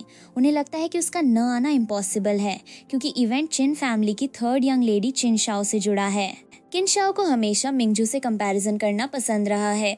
मिंजू के आते ही किन शाओ उसका स्वागत करती है। किन शाओ मन ही मन अपने आउटफिट को मिंजू से बेहतर समझती है। वो मिंजू की होने वाली शादी के बारे में पूछती है और जानना चाहती है कि उसका फियांसे कैसा है। मिंजू कहती है कि वो बहुत अच्छा है। आसपास के लोग मैंग फैमिली द्वारा भेजे गए एक्सपेंसिव एंगेजमेंट गिफ्ट्स का जिक्र करते हैं। बताया जाता है कि एयरपोर्ट से जोंग फैमिली तक रास्ता क्लियर करवाना पड़ा था और गिफ्ट्स की कीमत से युआनशिंग की दोनों टावर्स खरीदी जा सकती थीं। फिर भी कुछ महिलाएं जिंगबाई के पुराने स्कैंडल्स और उसकी फीमेल कंपेनियंस का मजाक उड़ाती हैं। मिंजू उन्हें अफवाह फैलाने से रोक। तभी जांग शुआन नाम की लड़की मिंजू के एक्स बॉयफ्रेंड का जिक्र करती है। वो पूछती है कि क्या मिंजू पेई मिंजी को पूरी तरह भूल गई है। मिंजू की फ्रेंड उसे रोकना चाहती है, लेकिन मिंजू खुद जांग शुआन को बोलने देती है। जांग शुआन कहती है कि ब्रेकअप के केवल 4 महीने बाद मिंजू अपने फियांसे से गहरा प्यार दिखा रही है। उसे पेई के लिए दुख होता है। मिंजू उससे पूछती है कि उसे इस मैटर में बोलने का अधिकार किसने दिया। जांग शुआन बताती है कि पेई उसका सीनियर है और विदेश में दोनों ने एक साथ केसेस पर काम किया है। मिंजू उसे याद दिलाती है कि बहुत समय बाद मिलने के बावजूद जांग शुआन की कोई खास पहचान नहीं बनी। वो उसे पीछे देखने के बजाय फ्यूचर पर ध्यान देने की सलाह देती है। पेई के साथ उसका जो भी रिलेशनशिप था उसमें जांग शुआन को दखल नहीं देना चाहिए। जांग शुआन आरोप लगाती है कि मिंजू ने अपनी लॉयल्टी जिंगबाई को साबित करने के लिए पेई को हर जगह दबाया। उसके कारण पेई की लॉ प्रैक्टिस खतरे में पड़ गई और अब वो लॉयर का काम भी नहीं कर सकता। मिंजू इस एक्यूजेशन को पूरी तरह नकार देती है। वो कहती है कि पेई से निपटने के लिए उसे ऐसे घटिया तरीके इस्तेमाल करने की जरूरत नहीं है, लेकिन जांग शुआन उसे कोल्ड हार्टेड कहकर पेई के लिए अफसोस जताती है। जांग शुआन की बात सुनते ही मिंजू अपने असिस्टेंट को कॉल करती है। वो उसे केवल 10 मिनट का समय देकर आदेश देती है कि विदेश में बिताए उन 4 महीनों और पिछले कुछ समय के दौरान पेई मिंजी के साथ जो भी हुआ उसकी पूरी इन्फॉर्मेशन निकाल कर दी जाए। असिस्टेंट जल्दी ही इन्वेस्टिगेशन की डिटेल्स लेकर आता है। एक वीडियो में पेई उस केस के प्लेंटिफ के लॉयर से हाथ मिलाता दिखाई दे रहा है, जबकि पेई ने डिफेंडेंट की तरफ से केस लड़ा था। 2 हफ्ते पहले पेई ने अपने क्लाइंट के लिए सिमिलर केसेस की तुलना में सबसे कम पनिशमेंट हासिल की थी। केस खत्म होने के कुछ समय बाद उसी डिफेंडेंट ने ऑनलाइन कंप्लेंट दर्ज कर दी। इस मामले के दौरान पेई लॉ फर्म का सीनियर पार्टनर भी बन गया था, लेकिन एलिगेशन सामने आने के बाद उसे इन्वेस्टिगेशन के लिए ले जाया गया। ऑनलाइन पब्लिक ओपिनियन उसके खिलाफ बहुत खराब हो चुका है। मिंजू को यकीन नहीं होता कि पेई गलत रास्ता चुन सकता है। उसे लगता है कि अगर वो शॉर्टकट्स लेने वाला आदमी होता तो सालों पहले उससे ब्रेकअप ही क्यों करता। असिस्टेंट बताता है कि ये लैन इस मैटर में शामिल नहीं है। मैंग जिंगबाई के खिलाफ भी कोई डायरेक्ट एविडेंस नहीं है, मगर चाइना और हांगकांग दोनों जगह से कुछ फोर्सेस ने पब्लिक ओपिनियन को जानबूझकर बढ़ाया और उनका कनेक्शन चाइना हार्बर ग्रुप से दिखाई देता है। रिपोर्ट सुनकर मिंजू सोचने लगती है कि उसने जिंगबाई को साफ प्रॉमिस किया था कि पेई और उसके बीच सब खत्म हो चुका है। उसने अपने एक्शन से इस बात का प्रूफ भी दिया था। फिर जिंगबाई को पेई के खिलाफ इतना हर्ष कदम उठाने की क्या जरूरत थी। अपन घर लौटने पर जिंगबाई मिंजू के लिए कुछ खाने को रखता है, लेकिन मिंजू का ध्यान कहीं और होता है। जिंगबाई पूछता है कि क्या वो उससे कोई बात छिपा रही है। मिंजू पे मिंजी का नाम लेकर असिस्टेंट की निकाली हुई इन्फॉर्मेशन उसके सामने रख देती है। वो सीधे जानना चाहती है कि क्या जिंगबाई का इस मामले से कोई संबंध है। जिंगबाई पूछता है कि मिंजू सच में उससे सवाल कर रही है या अपने मन में पहले ही उसे दोषी मान चुकी है। मिंजू कहती है कि अवेलेबल इन्फॉर्मेशन पब्लिक ओपिनियन को चाइना हार्बर ग्रुप से जोड़ती है, इसलिए उसका सवाल गलत नहीं है। जिंगबाई ठंडे स्वर में कहता है कि जब मिंजू ने अपने मन में जवाब तय कर ही लिया है तो उससे पूछने की जरूरत क्या है। पेई के खिलाफ उसकी अपनी गलतियां सामने आई हैं। वो अपनी कमियों से हमेशा नहीं बच सकता। मिंजू कहती है कि पेई ऐसा इंसान नहीं है। जिंगबाई पूछता है कि अगर पेई गलत नहीं है तो क्या मिंजू उसे गलत मान रही है। वो जानना चाहता है कि अगर जिंगबाई सच में रिस्पॉन्सिबल निकला तो मिंजू क्या करेगी। मिंजू कहती है कि उसने पेई के साथ रिश्ता खत्म कर दिया है, फिर जिंगबाई को उसका करियर बर्बाद करने की ज़रूरत क्यों पड़ी। वो मानती है कि पेई के साथ रिलेशनशिप की शुरुआत उसी ने फोर्स करके की थी। अगर अब भी उसी के कारण पेई अपनी पसंदीदा प्रोफेशन खो देता है तो वो खुद को कभी माफ़ नहीं कर पाएगी।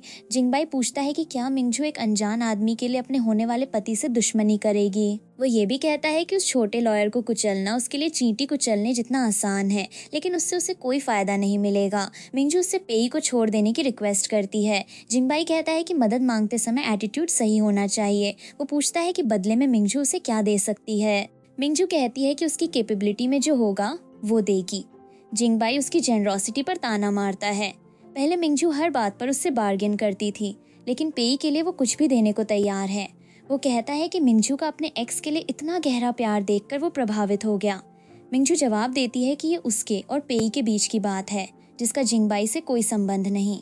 जिंगबाई उसके वर्ड्स को झूठी इमोशनल बातें बताता है। उसके अनुसार अगर मिंजू पेई से सच में इतना प्यार करती तो उसने जिंगबाई से शादी के लिए हाँ क्यों कही। वो ये भी कहता है कि मिंजू इतनी खूबसूरत नहीं कि उसे देखते ही कोई उसके बिना जी ना पाए। गुस्से में मिंजू एंगेजमेंट खत्म करने का फैसला सुना देती है। जिंगबाई उसे चेतावनी देता है कि वो समझ कर बोले। वो पूछता है कि क्या मिंजू एंगेजमेंट तोड़कर उसी जूनियर लॉयर के पास जाना चाहती है और पेई आखिर उसे दे ही क्या सकता है। जिंगबाई पेई को ऐसा कॉवर्ड कहकर उसकी इंसल्ट करता है जो महिलाओं के सहारे ऊपर पहुंचा और मिंजू की पसंद पर सवाल उठाता है। मिंजू के जाने के बाद जिंगबाई अपने असिस्टेंट से उसे सेफली घर भेजने के लिए कहता है। इसके बाद वो पेई मिंजी के साथ पिछले 6 महीनों में हुई हर घटना की जड़ तक पहुंचने का आदेश देता है। वो चाहता है कि इन्वेस्टिगेशन में कोई भी डिटेल छूटने न पाए। जिंगबाई को इन्वेस्टिगेशन से पता चलता है कि इस पूरे मामले के पीछे उसका छोटा भाई मैंग जिहाओ है। वो तुरंत जिहाओ के पास पहुंचता है, जो पूरी रात जागने के बाद सोना चाहता है। जिंगबाई उससे पेई मिंजी के मामले के बारे में पूछता है। जिहाओ बिना किसी डर के मान लेता है कि ये उसी ने करवाया था। वो कहता है कि जिंगबाई को उसे थैंक यू बोलने की ज़रूरत नहीं है। उसे वो जूनियर लॉयर पहले से पसंद नहीं था और उसने जिंगबाई की मदद के लिए उसे सबक सिखाया। उसने अपने फॉरेन फ्रेंड मार्क से बात करके पेई को पीछे हटाने की कोशिश की थी। उसे डर था कि पेई दोबारा जिंगबाई की फियांसे को अपने जाल में फंसाएगा। जिंगबाई जिहाओ को उसके गलत मेथड्स के लिए डांटता है। वो पूछता है कि विदेश में उसने यही सब करना सीखा है क्या। जिंगबाई उसे तुरंत सब कुछ रोकने का वो चेतावनी देता है कि अगर जिहाओ ने दोबारा ऐसा किया तो जिंगबाई खुद उसे इंसान बनने का तरीका सिखाएगा। ऑफिस वापस आने पर जिंगबाई का असिस्टेंट एक अर्जेंट डॉक्यूमेंट लेकर आता है। जिंगबाई पहले उसे साइड में रखने के लिए कहता है, लेकिन असिस्टेंट बताता है कि मामला बहुत ज़रूरी है। दूसरी तरफ मिंजू अपने असिस्टेंट से पे मिंजी का मामला सॉल्व करवाने के लिए कहती है, लेकिन वो नहीं चाहती कि किसी को उसके इन्वॉल्वमेंट का पता चले। असिस्टेंट बताता है कि प्रॉब्लम पहले ही सॉल्व हो चुकी है। कंप्लेंट करने वाले व्यक्ति ने केस वापस ले लिया है और ऑनलाइन अपॉलॉजी भी जारी कर दी है। इंटरनेशनल बार एसोसिएशन और जुडिशियल अथॉरिटीज ने सामने आकर पेई को इनोसेंट साबित कर दिया। मिंजू असिस्टेंट की इतनी तेज एफिशिएंसी पर हैरान होती है। उसे बताया जाता है कि चाइना हार्बर ग्रुप की डोमेस्टिक और इंटरनेशनल कंपनीज हर जगह सीधे इंटरवीन नहीं कर सकती, इसलिए दूसरी तरफ से मैटर रिजॉल्व करवाया गया। असिस्टेंट पूछता है कि क्या उन्हें आगे भी कुछ करना चाहिए। मिंजू मना कर देती है। अब प्रॉब्लम सॉल्व हो चुकी है और आगे का इंटरवेंशन पेई के लिए नई परेशानी पैदा कर सकता है। मिंजू कहती है कि उसके और पेई के रास्ते अब दोबारा न मिलें, यही दोनों के लिए अच्छा है। मिंजू जिंगबाई के बारे में पूछती है तो उसे पता चलता है कि वो पिछली फ्लाइट से हांगकांग लौट चुका है। मिंजू मानती है कि वो पेई वाली बात पर बहुत इम्पल्सिव हो गई थी। ये शादी शुरुआत से एक बिजनेस अलायंस थी। जिंगबाई ने शायद पेई को कभी इतना इम्पोर्टेंट माना ही नहीं होगा कि वो खुद उसके खिलाफ कोई बड़ा कदम उठाए। फिर भी एंगेजमेंट टर्मिनेशन डॉक्यूमेंट भेजने के बाद मिंजू खुद को समझाती है कि अगर जिंगबाई रिश्ता खत्म करना चाहता है तो होने दे। उसे जिंगबाई की ऐसी जरूरत नहीं कि उसके बिना वो आगे न बढ़ सके। लेकिन कुछ ही समय बाद डॉक्यूमेंट वापस आ जाता है। जिंगबाई ने कॉन्ट्रैक्ट रिसीव कर लिया है, मगर एंगेजमेंट खत्म करने से साफ इनकार कर दिया है। ये लैन मिंजू से पूछती है कि हाल में जिंगबाई के साथ उसका रिलेशनशिप कैसा चल रहा है। मिंजू बस कहती है कि ठीक ठाक है। ये लैन उसे बताती है कि जियाक्सिंग हाल में फ्यू सिहंग के साथ लगातार पब्लिक अपीयरेंसेस कर रही है। बोर्ड के पुराने लोग हमेशा अपने फायदे की तरफ जाते हैं, इसलिए मिंजू को भी जिंगबाई के साथ ज़्यादा समय बिताना चाहिए। वो चाहती है कि मिंजू जल्दी शादी करे और शादी के बाद जल्दी बच्चा भी हो, जिससे उसकी पोजीशन स्टेबल रहे। मिंजू कहती है कि कुछ सालों में शायद वो अपना अलग रास्ता बना ले। ये लान तुरंत समझ जाती है कि उसकी जिंगबाई से लड़ाई हुई है। वो साफ शब्दों में कहती हैं कि मिंजू का हस्बैंड चाहे मैंग फैमिली से हो या नहीं, पेई मिंजी कभी उसका हस्बैंड नहीं बन सकता। पेई मिंजी को अगर वो रखना भी चाहे तो शादी के बाद छिपे हुए लवर की तरह रख सकती है, लेकिन वो कभी उसका हस्बैंड नहीं बन सकता। मिंजू उन्हें रोक कर कहती है कि उसने कभी पेई को इस तरह अपनी जिंदगी में रखने के बारे में नहीं सोचा। उधर मिस लिन अपने बेटे जिंगबाई से नाराज होती हैं। वो कहती हैं कि बीजिंग आने के बाद भी वो खाली समय में मिंजू से मिलने नहीं गया और रिलेशनशिप सुधारने की कोशिश नहीं की। जिंगबाई गुस्से में कहता है कि मिंजू को देखने में ऐसा क्या खास है, उसने किसी दूसरे आदमी की वजह से उसे गलत समझा और उसे थप्पड़ भी मार दिया, ऊपर से पिछले 2 हफ्तों में एक मैसेज तक नहीं भेजा। जिंगबाई व्यंग्य में कहता है कि वो हांगकांग से 2000 किलोमीटर उड़कर बीजिंग आया था, फिर भी मिंजू ने किसी दूसरे आदमी की वजह से उसे गलत समझा। उसने जिंगबाई को थप्पड़ मारा और पिछले 2 हफ्तों में एक मैसेज तक नहीं भेजा। ये सुनकर मिस लिन खुद अगले दिन मिंजू से मिलने का फैसला करती हैं। ऑफिस में मिंजू का असिस्टेंट वेडिंग रिंग्स की डिजाइन ड्राइंग्स लेकर आता है। वो बताता है कि मैन्युफैक्चरर और प्रोसेस टीम ने डिजाइन्स चेक कर लिए हैं और प्रोडक्शन में कोई प्रॉब्लम नहीं है। मिंजू पूरी बात समझते हुए ड्राइंग्स को आगे भेजने के लिए कहती है। मिंजू कंपनी पहुंचती है तो उसे वहां जिंगबाई दिखाई देता है। असिस्टेंट उसके दिन का स्केड्यूल बताता है। दोपहर में चेन शू के साथ मीटिंग है। इसके अलावा जियाक्सिंग और शेंग उसके ऑफिस में बैठकर इंतजार कर रहे हैं। मिंजू पूछती है कि दोनों वहां क्यों आए हैं, फिर वो उन्हें तुरंत बुलाने के बजाय इंतजार। जिंगबाई मिंजू के पास आता है। मिंजू पूछती है कि वो बिना बताए क्यों आया। जिंगबाई कहता है कि वो अपना काम खत्म कर चुकी है तो उसे कॉल करे, दोनों साथ वापस जाएंगे। वो साफ शब्दों में कहता है कि वे साथ घर जाएंगे। जिंगबाई के जाने के बाद मिंजू वही शब्द दोहराती है। उनके बीच झगड़ा पूरी तरह खत्म नहीं हुआ, फिर भी जिंगबाई ने उसकी जगह को अपना घर कहना शुरू कर दिया है। मिजोंग, शेंग और जियाक्सिंग मिंजू से मिलने आते हैं। शेंग पहले उसे शादी की बधाई देता है और जिंगबाई के साथ लंबे खुशहाल रिलेशनशिप की शुभकामना देता है। मिंजू पूछती है कि दोनों अचानक क्यों आए। शेंग सीधे 5 मिलियन मांगता है। उसने काफी समय से एक कार पसंद कर रखी है, लेकिन उसे खरीदने के लिए इतने पैसे कम पड़ रहे हैं। वो बताता है कि शूमान ने पहले 30 मिलियन का इन्वेस्टमेंट किया था, मगर सारा पैसा डूब गया। अब वो शेंग को और पैसे देने के लिए तैयार नहीं है, इसलिए केवल उसकी प्यारी बड़ी बहन ही उसकी मदद कर सकती है। मिंजू बिना ज्यादा सवाल किए अपने अकाउंट से 5 मिलियन ट्रांसफर करने का आदेश दे देती है। शेंग खुश होकर उसका धन्यवाद करता है। इसके बाद जियाक्सिंग अपना काम बताती है। उसका बर्थडे बैंक्वेट आने वाला है और वो मिंजू को पेपर इनविटेशन देती है। वैसे इनविटेशन इलेक्ट्रॉनिक था, लेकिन जियाक्सिंग को लगा कि पेपर कॉपी यादगार रहेगी। वो मिंजू से बैंक्वेट में जरूर आने के लिए कहती है। ये पहली बार है जब जियाक्सिंग अपनी हैसियत से ऐसा बड़ा इवेंट करेगी। मिंजू कहती है कि इनविटेशन देने की जरूरत नहीं थी और उसके पास समय भी कम है। जियाक्सिंग जोर देकर कहती है कि अगर मिंजू नहीं आई तो लोग समझेंगे कि दोनों बहनों के बीच रिलेशनशिप खराब है। आखिर मिंजू आने के लिए मान जाती है। जियाक्सिंग मन ही मन खुश होती है, क्योंकि उसने मिंजू के लिए बहुत बड़ा गिफ्ट तैयार कर रखा है। अगर मिंजू बैंक्वेट में नहीं आएगी तो उसका प्लान बेकार हो जाएगा। दोनों के जाने के बाद मिंजू अपने स्टाफ को आदेश देती है कि अगली बार शेंग पैसे मांगने आए तो उसे खुद हैंडल किया जाए। इतनी छोटी बात के लिए उसे परेशान करने की जरूरत नहीं है। के बाद मिंजू अपने असिस्टेंट से जोंग वेनहुआ की इन्वेस्टिगेशन के बारे में पूछती है। असिस्टेंट बताता है कि वेनहुआ ने हाल में कोई अनयूजुअल एक्टिविटी नहीं की, फिर भी प्राइवेट इन्वेस्टिगेटर लगातार उसकी निगरानी कर रहा है। असिस्टेंट मिंजू को कुछ फोटोग्राफ्स दिखाता है। ये पिक्चर्स मीडिया ने पिछले 2 महीनों में ली थी। उनमें शेंग बार बार हैचिंग के कैसिनोज में जाता दिखाई दे रहा है। अभी फैमिली के किसी दूसरे व्यक्ति को इसके बारे में पता नहीं है। मिंजू कहती है कि उसका छोटा भाई हमेशा उसे कोई न कोई सरप्राइज देता रहता है। शूमैन से लिए गए 30 मिलियन भी शायद गैम्बलिंग के लॉसेस भरने में चले गए। असिस्टेंट पूछता है कि मीडिया की इन्फॉर्मेशन के साथ क्या किया जाए। मिंजू उसे खरीद लेने के लिए कहती है, लेकिन वो इसे अभी पब्लिक नहीं करना चाहती। असिस्टेंट को लगता है कि मिंजू शेंग पर ज़रूरत से ज़्यादा नरमी दिखा रही है। मिंजू समझाती है कि शेंग जितना ज़्यादा खुलकर पैसे उड़ाएगा, उतनी ही बड़ी बेइज्जती जोंग वेनहुआ की होगी। थोड़े से पैसे के बदले उसे कंपनी की असली पावर मिल सकती है, इसलिए ये डील उसके लिए फायदेमंद है। मिंजू के ऑफिस का काम खत्म होते ही जिंगबाई अंदर आता है। वो पूछती है कि वो फिर यहाँ क्यों आया है। जिंगबाई याद दिलाता है कि दोनों ने साथ घर जाने की बात तय की थी। वो शिकायत करता है कि आधा महीना हो गया और मिंजू ने उससे कोई जरूरी बात नहीं की। मिंजू कहती है कि उसके पास सच में एक बात है। वो जिंगबाई द्वारा दिए गए डायमंड से बनाई गई वेडिंग रिंग डिजाइन उसे दिखाती है। जिंगबाई डिजाइन देखकर भी संतुष्ट नहीं होता। वो पूछता है कि क्या मिंजू को बस रिंग की बात करनी थी और कुछ नहीं कहना। फिर वो उसके सामने अपनी शिकायत रखता है। मिंजू ने किसी दूसरे आदमी की वजह से उसे गलत समझा और थप्पड़ भी मार दिया। जिंगबाई खुद को बहुत रॉन्ग्ड महसूस कर रहा है। मिंजू आखिर उससे माफी मांगती है। वो मानती है कि पहले उसे पूरी इन्वेस्टिगेशन करनी चाहिए थी। बाद में उसने खुद चेक किया और पाया कि मामला चाइना हार्बर ग्रुप से तो जुड़ा था, लेकिन जिंगबाई के आदेश से नहीं हुआ था। फिर भी ग्रुप पर ठीक ओवरसाइट न होने की कुछ रिस्पॉन्सिबिलिटी जिंगबाई की भी बनती है। जिंगबाई इस एक्सप्लेनेशन को स्वीकार कर लेता है। मिंजू समझती है कि अब हिसाब बराबर हो गया। इसके बाद जिंगबाई उससे फिंगरप्रिंट और फिंगर मेजरमेंट मांगता है। मिंजू पूछती है कि वेडिंग रिंग डिजाइन के लिए फिंगरप्रिंट की क्या जरूरत है। जिंगबाई कहता है कि शादी की रिंग केवल मिंजू नहीं पहनेगी, उसके लिए भी मैचिंग रिंग बननी चाहिए। उसे अकेला छोड़कर सारी खुशी मिंजू नहीं ले सकती। मिंजू के पास मेजरिंग टेप नहीं होती, इसलिए वो जिंगबाई की उंगली का नाप लेने का दूसरा तरीका ढूंढती है। जिंगबाई वेडिंग फोटोज के बारे में भी पूछता है। उसने मिस लिन से बात कर ली है, लेकिन लोकेशन अभी सिलेक्ट नहीं हुई। अचानक मिंजू कहती है कि उसे पछतावा हो रहा है। जिंगबाई समझता है कि शायद वो एंगेजमेंट अनाउंस करने पर पछता रही है। वो कहता है कि अभी भी पीछे हटने का समय है।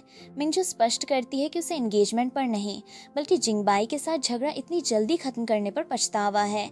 जिंगबाई उसे फिकल बताकर छेड़ता है। कुछ देर पहले वो उस पर आरोप लगा रही थी और अब खुद उसे मनाने लगी है। जिंगबाई मिंजू के लिए वही स्वाद वाला खाना लेकर आता है जिसके बारे में उसने पिछली बार इच्छा जताई थी। मिंजू हैरान होकर पूछती है कि उसे अभी भी ये बात याद है। जिंगबाई कहता है कि खाना तैयार करना उसके लिए कोई मुश्किल काम नहीं। मिंजू को घर पहुंचने में अभी समय लगेगा, इसलिए वो पहले कुछ खा सकती है। खाते हुए मिंजू वेडिंग रिंग्स के बारे में पूछती है। डिजाइन तैयार है और मैन्युफैक्चरिंग में कुछ और दिन लगेंगे।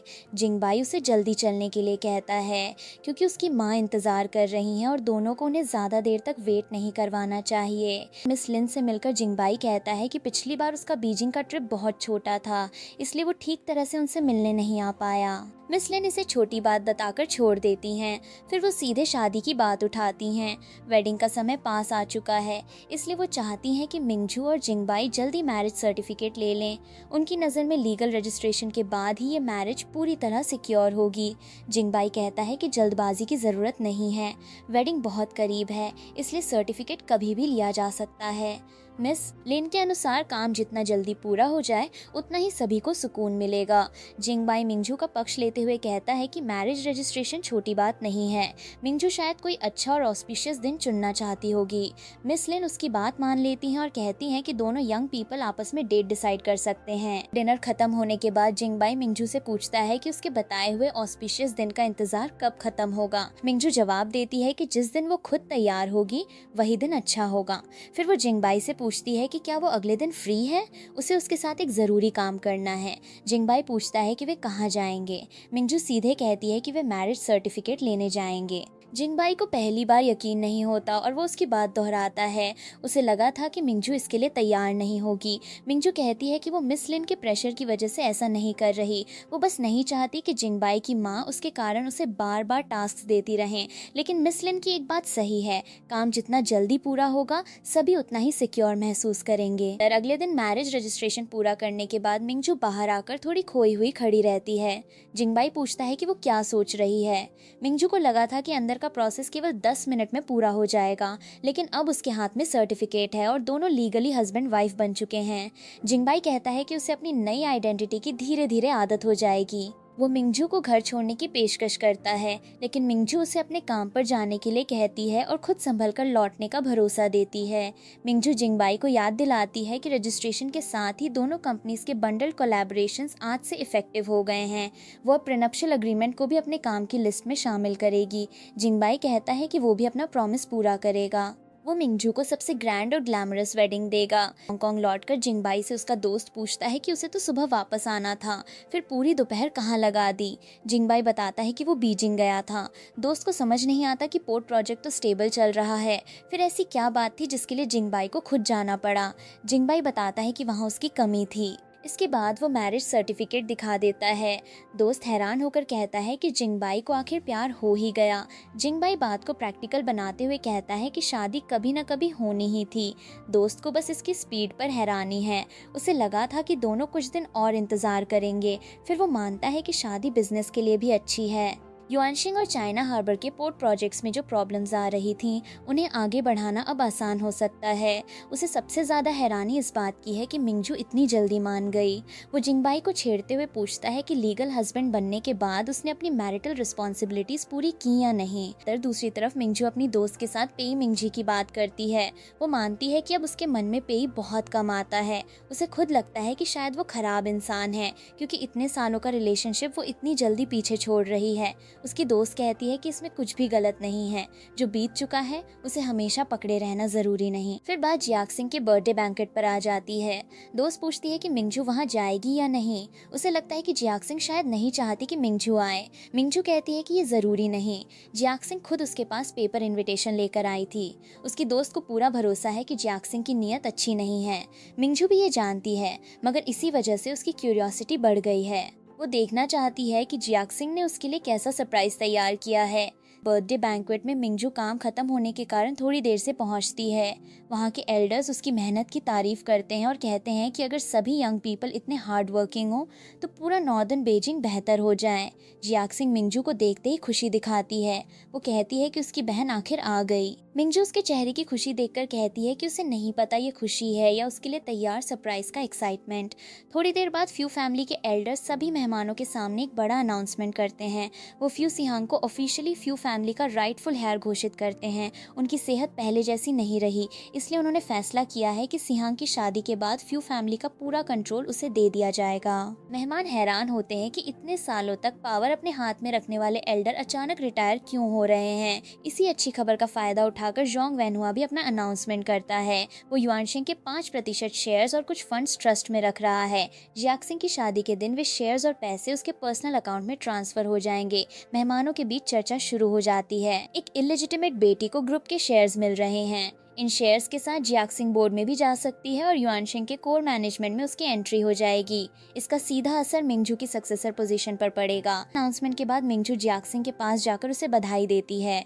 जियाक सिंह गर्व से कहती है कि उनके पिता उससे कितना प्यार करते हैं। 8 साल पहले शूमान को अपने बच्चों के लिए बहुत कुछ करना पड़ा था, लेकिन अब फ्यू फैमिली के साथ अलायंस बचाने के लिए वेनहुआ खुद 5% शेयर्स देने को तैयार हो गया।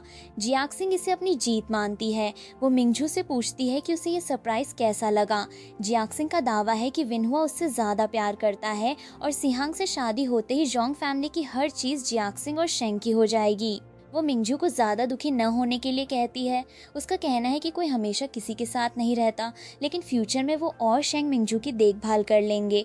फिर जियाक सिंह मिंगजू की पुरानी चुनौती याद दिलाती है। मिंगजू ने कहा था कि अगर उसमें कैपेबिलिटी है तो वो कभी भी आकर अपना हिस्सा ले सकती है। जियाक सिंह पूछती है कि अब वो अपनी बात से पीछे तो नहीं हटेगी। मिंगजू शांत होकर पूछती है कि क्या जियाक सिंह को पूरा भरोसा है कि उसकी फ्यू सिहांग से शादी हो पाएगी। जियाक सिंह इसका मतलब पूछती है। मिंगजू उसे केवल अपने आदमी पर नजर रखने की सलाह देती है, ताकि वो किसी दूसरी औरत के साथ न भाग जाए।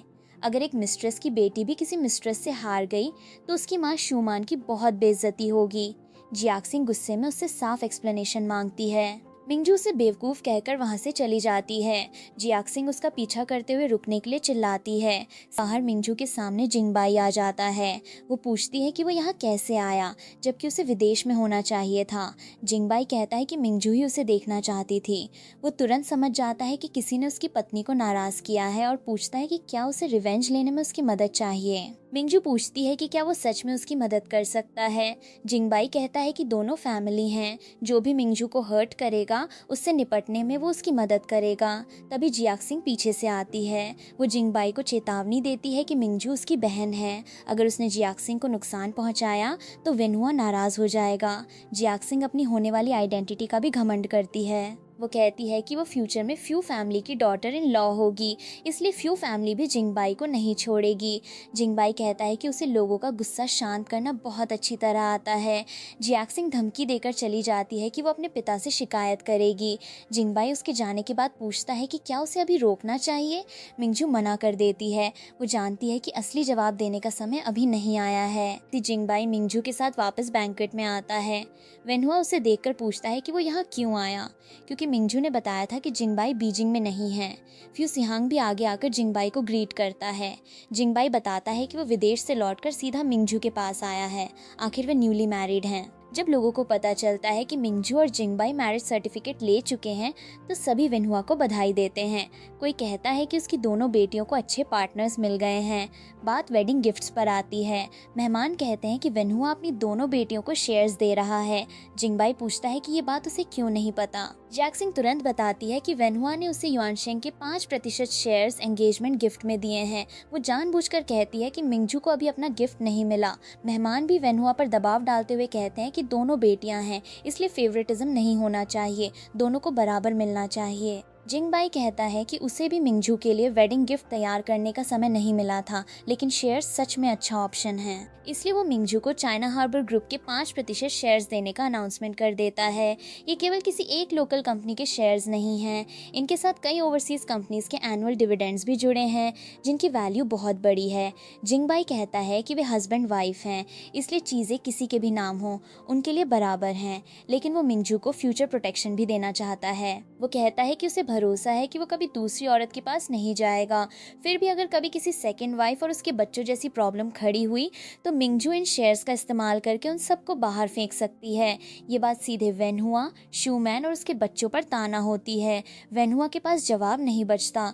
मिंगजू जिंगबाई की इंटेंशन स्वीकार करती है। जिंगबाई लीगल डिपार्टमेंट से वॉलंटरी शेयर ट्रांसफर कॉन्ट्रैक्ट तैयार करवाने चला जाता है। मेहमान वेनहुआ से कहते हैं कि उसका सन इन लॉ सच में बहुत केपेबल है। अकेले में मिंगजू जिंगबाई से पूछती है कि क्या वो सच में 5% शेयर्स उसे देने वाला है। वो उसे याद दिलाती है कि इन शेयर्स का अर्थ कितना बड़ा है। मैरिज सर्टिफिकेट के बाद सामान्य प्रॉपर्टी जॉइंट मैरिटल प्रॉपर्टी बन सकती है, लेकिन कंपनी शेयर्स अलग होते हैं। जिंगबाई कहता है कि उससे एक बात छूट गई थी। वो लीगल डिपार्टमेंट से कॉन्ट्रैक्ट में ये भी लिखवाएगा कि शेयर्स उसने अपनी इच्छा से गिफ्ट किए हैं। मिंगजू पूछती है कि क्या वो सच में इन्हें छोड़ सकता है। जिंगबाई कहता है कि वे हस्बैंड वाइफ हैं, अगर कोई अनएक्सपेक्टेड सिचुएशन नहीं हुई तो दोनों पूरी जिंदगी साथ रहेंगे, इसलिए उसे कुछ खोने का सवाल ही नहीं है। अगर मिंगजू को शेयर्स के अलावा कुछ और चाहिए तो वो भी दे सकता है। मिंगजू अनएक्सपेक्टेड सिचुएशन का मतलब पूछती है, क्या जिंगबाई डिवोर्स की बात कर रहा है। जिंगबाई बताता है कि मैंग फैमिली में कभी हार्टलेस या अनग्रेटफुल लोग नहीं हुए। एक बार मैरिज रिलेशनशिप बन जाए तो वो पूरी जिंदगी का मैटर होता है। चाहे शुरुआत बिजनेस अलायंस से हुई हो, उसकी डिक्शनरी में डिवोर्स जैसा कोई शब्द नहीं है। मैंग फैमिली की मैरिज डिवोर्स पर नहीं, केवल किसी एक के विडोड होने पर खत्म होती है। मिंगजू मजाक में पूछती है कि अगर भविष्य में जिंगबाई का मन बदल गया तो क्या वो किसी से मिंगजू को मरवा देगा। जिंगबाई कहता है कि ये कानून का समाज है और वो नियम तोड़ने की हद तक नहीं गिरा है। फिर वो मिंगजू को अपने साथ कार में घर चलने के लिए कहता है। मिंगजू कपड़े बदलने जाती है, तभी जिंगबाई उसकी इंजर्ड हैंड देख लेता है। वो तुरंत पूछता है कि उसे चोट कैसे लगी और कहाँ कहाँ लगी है।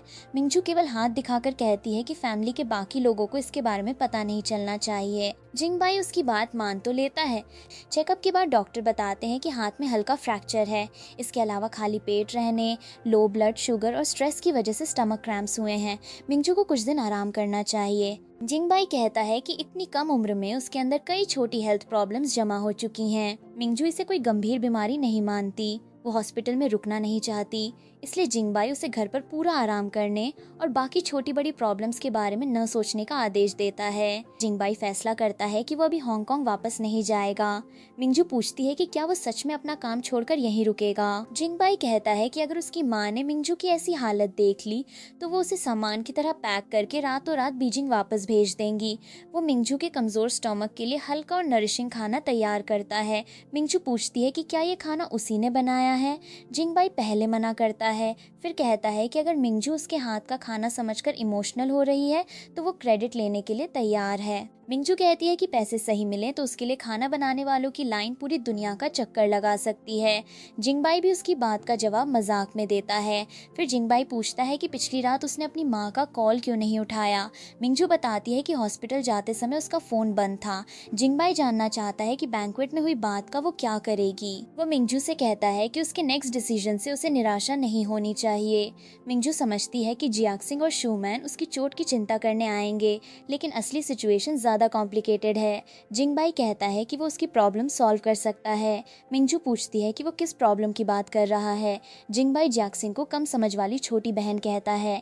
मिंजू अपना प्लान बताती है। वेनुआ ने जियाक्सिंग को शेयर्स वेडिंग गिफ्ट के रूप में देने का फैसला किया है, इसलिए उसे बस ये शादी खत्म करवानी है। शादी नहीं होगी तो वो ट्रस्ट एक बेकार चेक के बनकर रह जाएगा। फ्यूसिहंग बाहर से बहुत रिस्पेक्टेबल बनता है, लेकिन फियांसे होने के बावजूद उसके कई लवर्स हैं। जियाक्सिंग को अभी तक इस बारे में कुछ पता नहीं है। मिंजू के लिए यही चीज उसका प्लान शुरू करने का परफेक्ट रास्ता है। जिंगबाई कहता है कि अगर उसे किसी मदद की जरूरत हो तो वो बता सकती है। मिंजू पूछती है कि क्या वो सच में कुछ भी करेगा। जिंगबाई जवाब देता है कि जब तक मिंजू को जरूरत है वो कुछ भी करेगा। कुछ देर बाद जिंगबाई मिंजू से अपने कपड़े बदलने में मदद मांगता है। मिंजू को लगता है कि वो मजाक कर रहा है, लेकिन जिंगबाई कहता है कि वो बिल्कुल सीरियस है। फिर मिंजू उसे याद दिलाती है कि इंजर्ड तो उसका हाथ है, इसलिए कपड़े बदलने में मदद की जरूरत मिंजू को है, जिंगबाई को नहीं। जिंगबाई तुरंत उसकी बात पकड़ लेता है और कहता है कि फिर वो मिंजू की मदद कर देगा। मिंजू इतनी नजदीकी की अभी आदी नहीं है। जिंगबाई उसे पर्ल कहकर याद दिलाता है कि वे अब पति पत्नी हैं। भविष्य में उसे धीरे धीरे जिंगबाई की आदत डालनी होगी, और ये बात केवल कपड़े बदलने तक सीमित नहीं है। मिंजू का असिस्टेंट फ्यूसिहांग की इन्वेस्टिगेशन पूरी करके रिपोर्ट देता है। पिछले कुछ समय में उसकी कई लॉन्ग टर्म लवर्स रही हैं। किसी के साथ 4 महीने और किसी के साथ लगभग 1 साल तक रिलेशनशिप चला। असिस्टेंट ने उन महिलाओं के साथ सिहांग की सारी फोटोग्राफ्स खरीद ली हैं। मिंजू उसकी एफिशिएंसी की तारीफ करती है। वो पूछता है कि इन फोटोग्राफ्स का क्या करना है। मिंजू कहती है कि इन्हें प्रॉपर पैकेज बनाकर मीडिया हाउसेज और मार्केटिंग अकाउंट्स तक पहुंचा दिया जाए। अब वो देखना चाहती है कि बहुत ज्यादा सेल्फ रिस्पेक्ट दिखाने वाली उसकी छोटी बहन इस पब्लिक इंसल्ट को कैसे हैंडल करेगी। मिंजू को बैंकेट में जियाक्सिंग से कही हुई बात याद आती है। उसने उसे अपने आदमी पर नजर रखने और किसी दूसरी औरत के साथ भागने से रोकने के लिए कहा था। उसने चेतावनी दी थी कि अगर एक मिस्ट्रेस की बेटी खुद किसी दूसरी मिस्ट्रेस से हार गई तो शूमान की बहुत बेइज्जती होगी।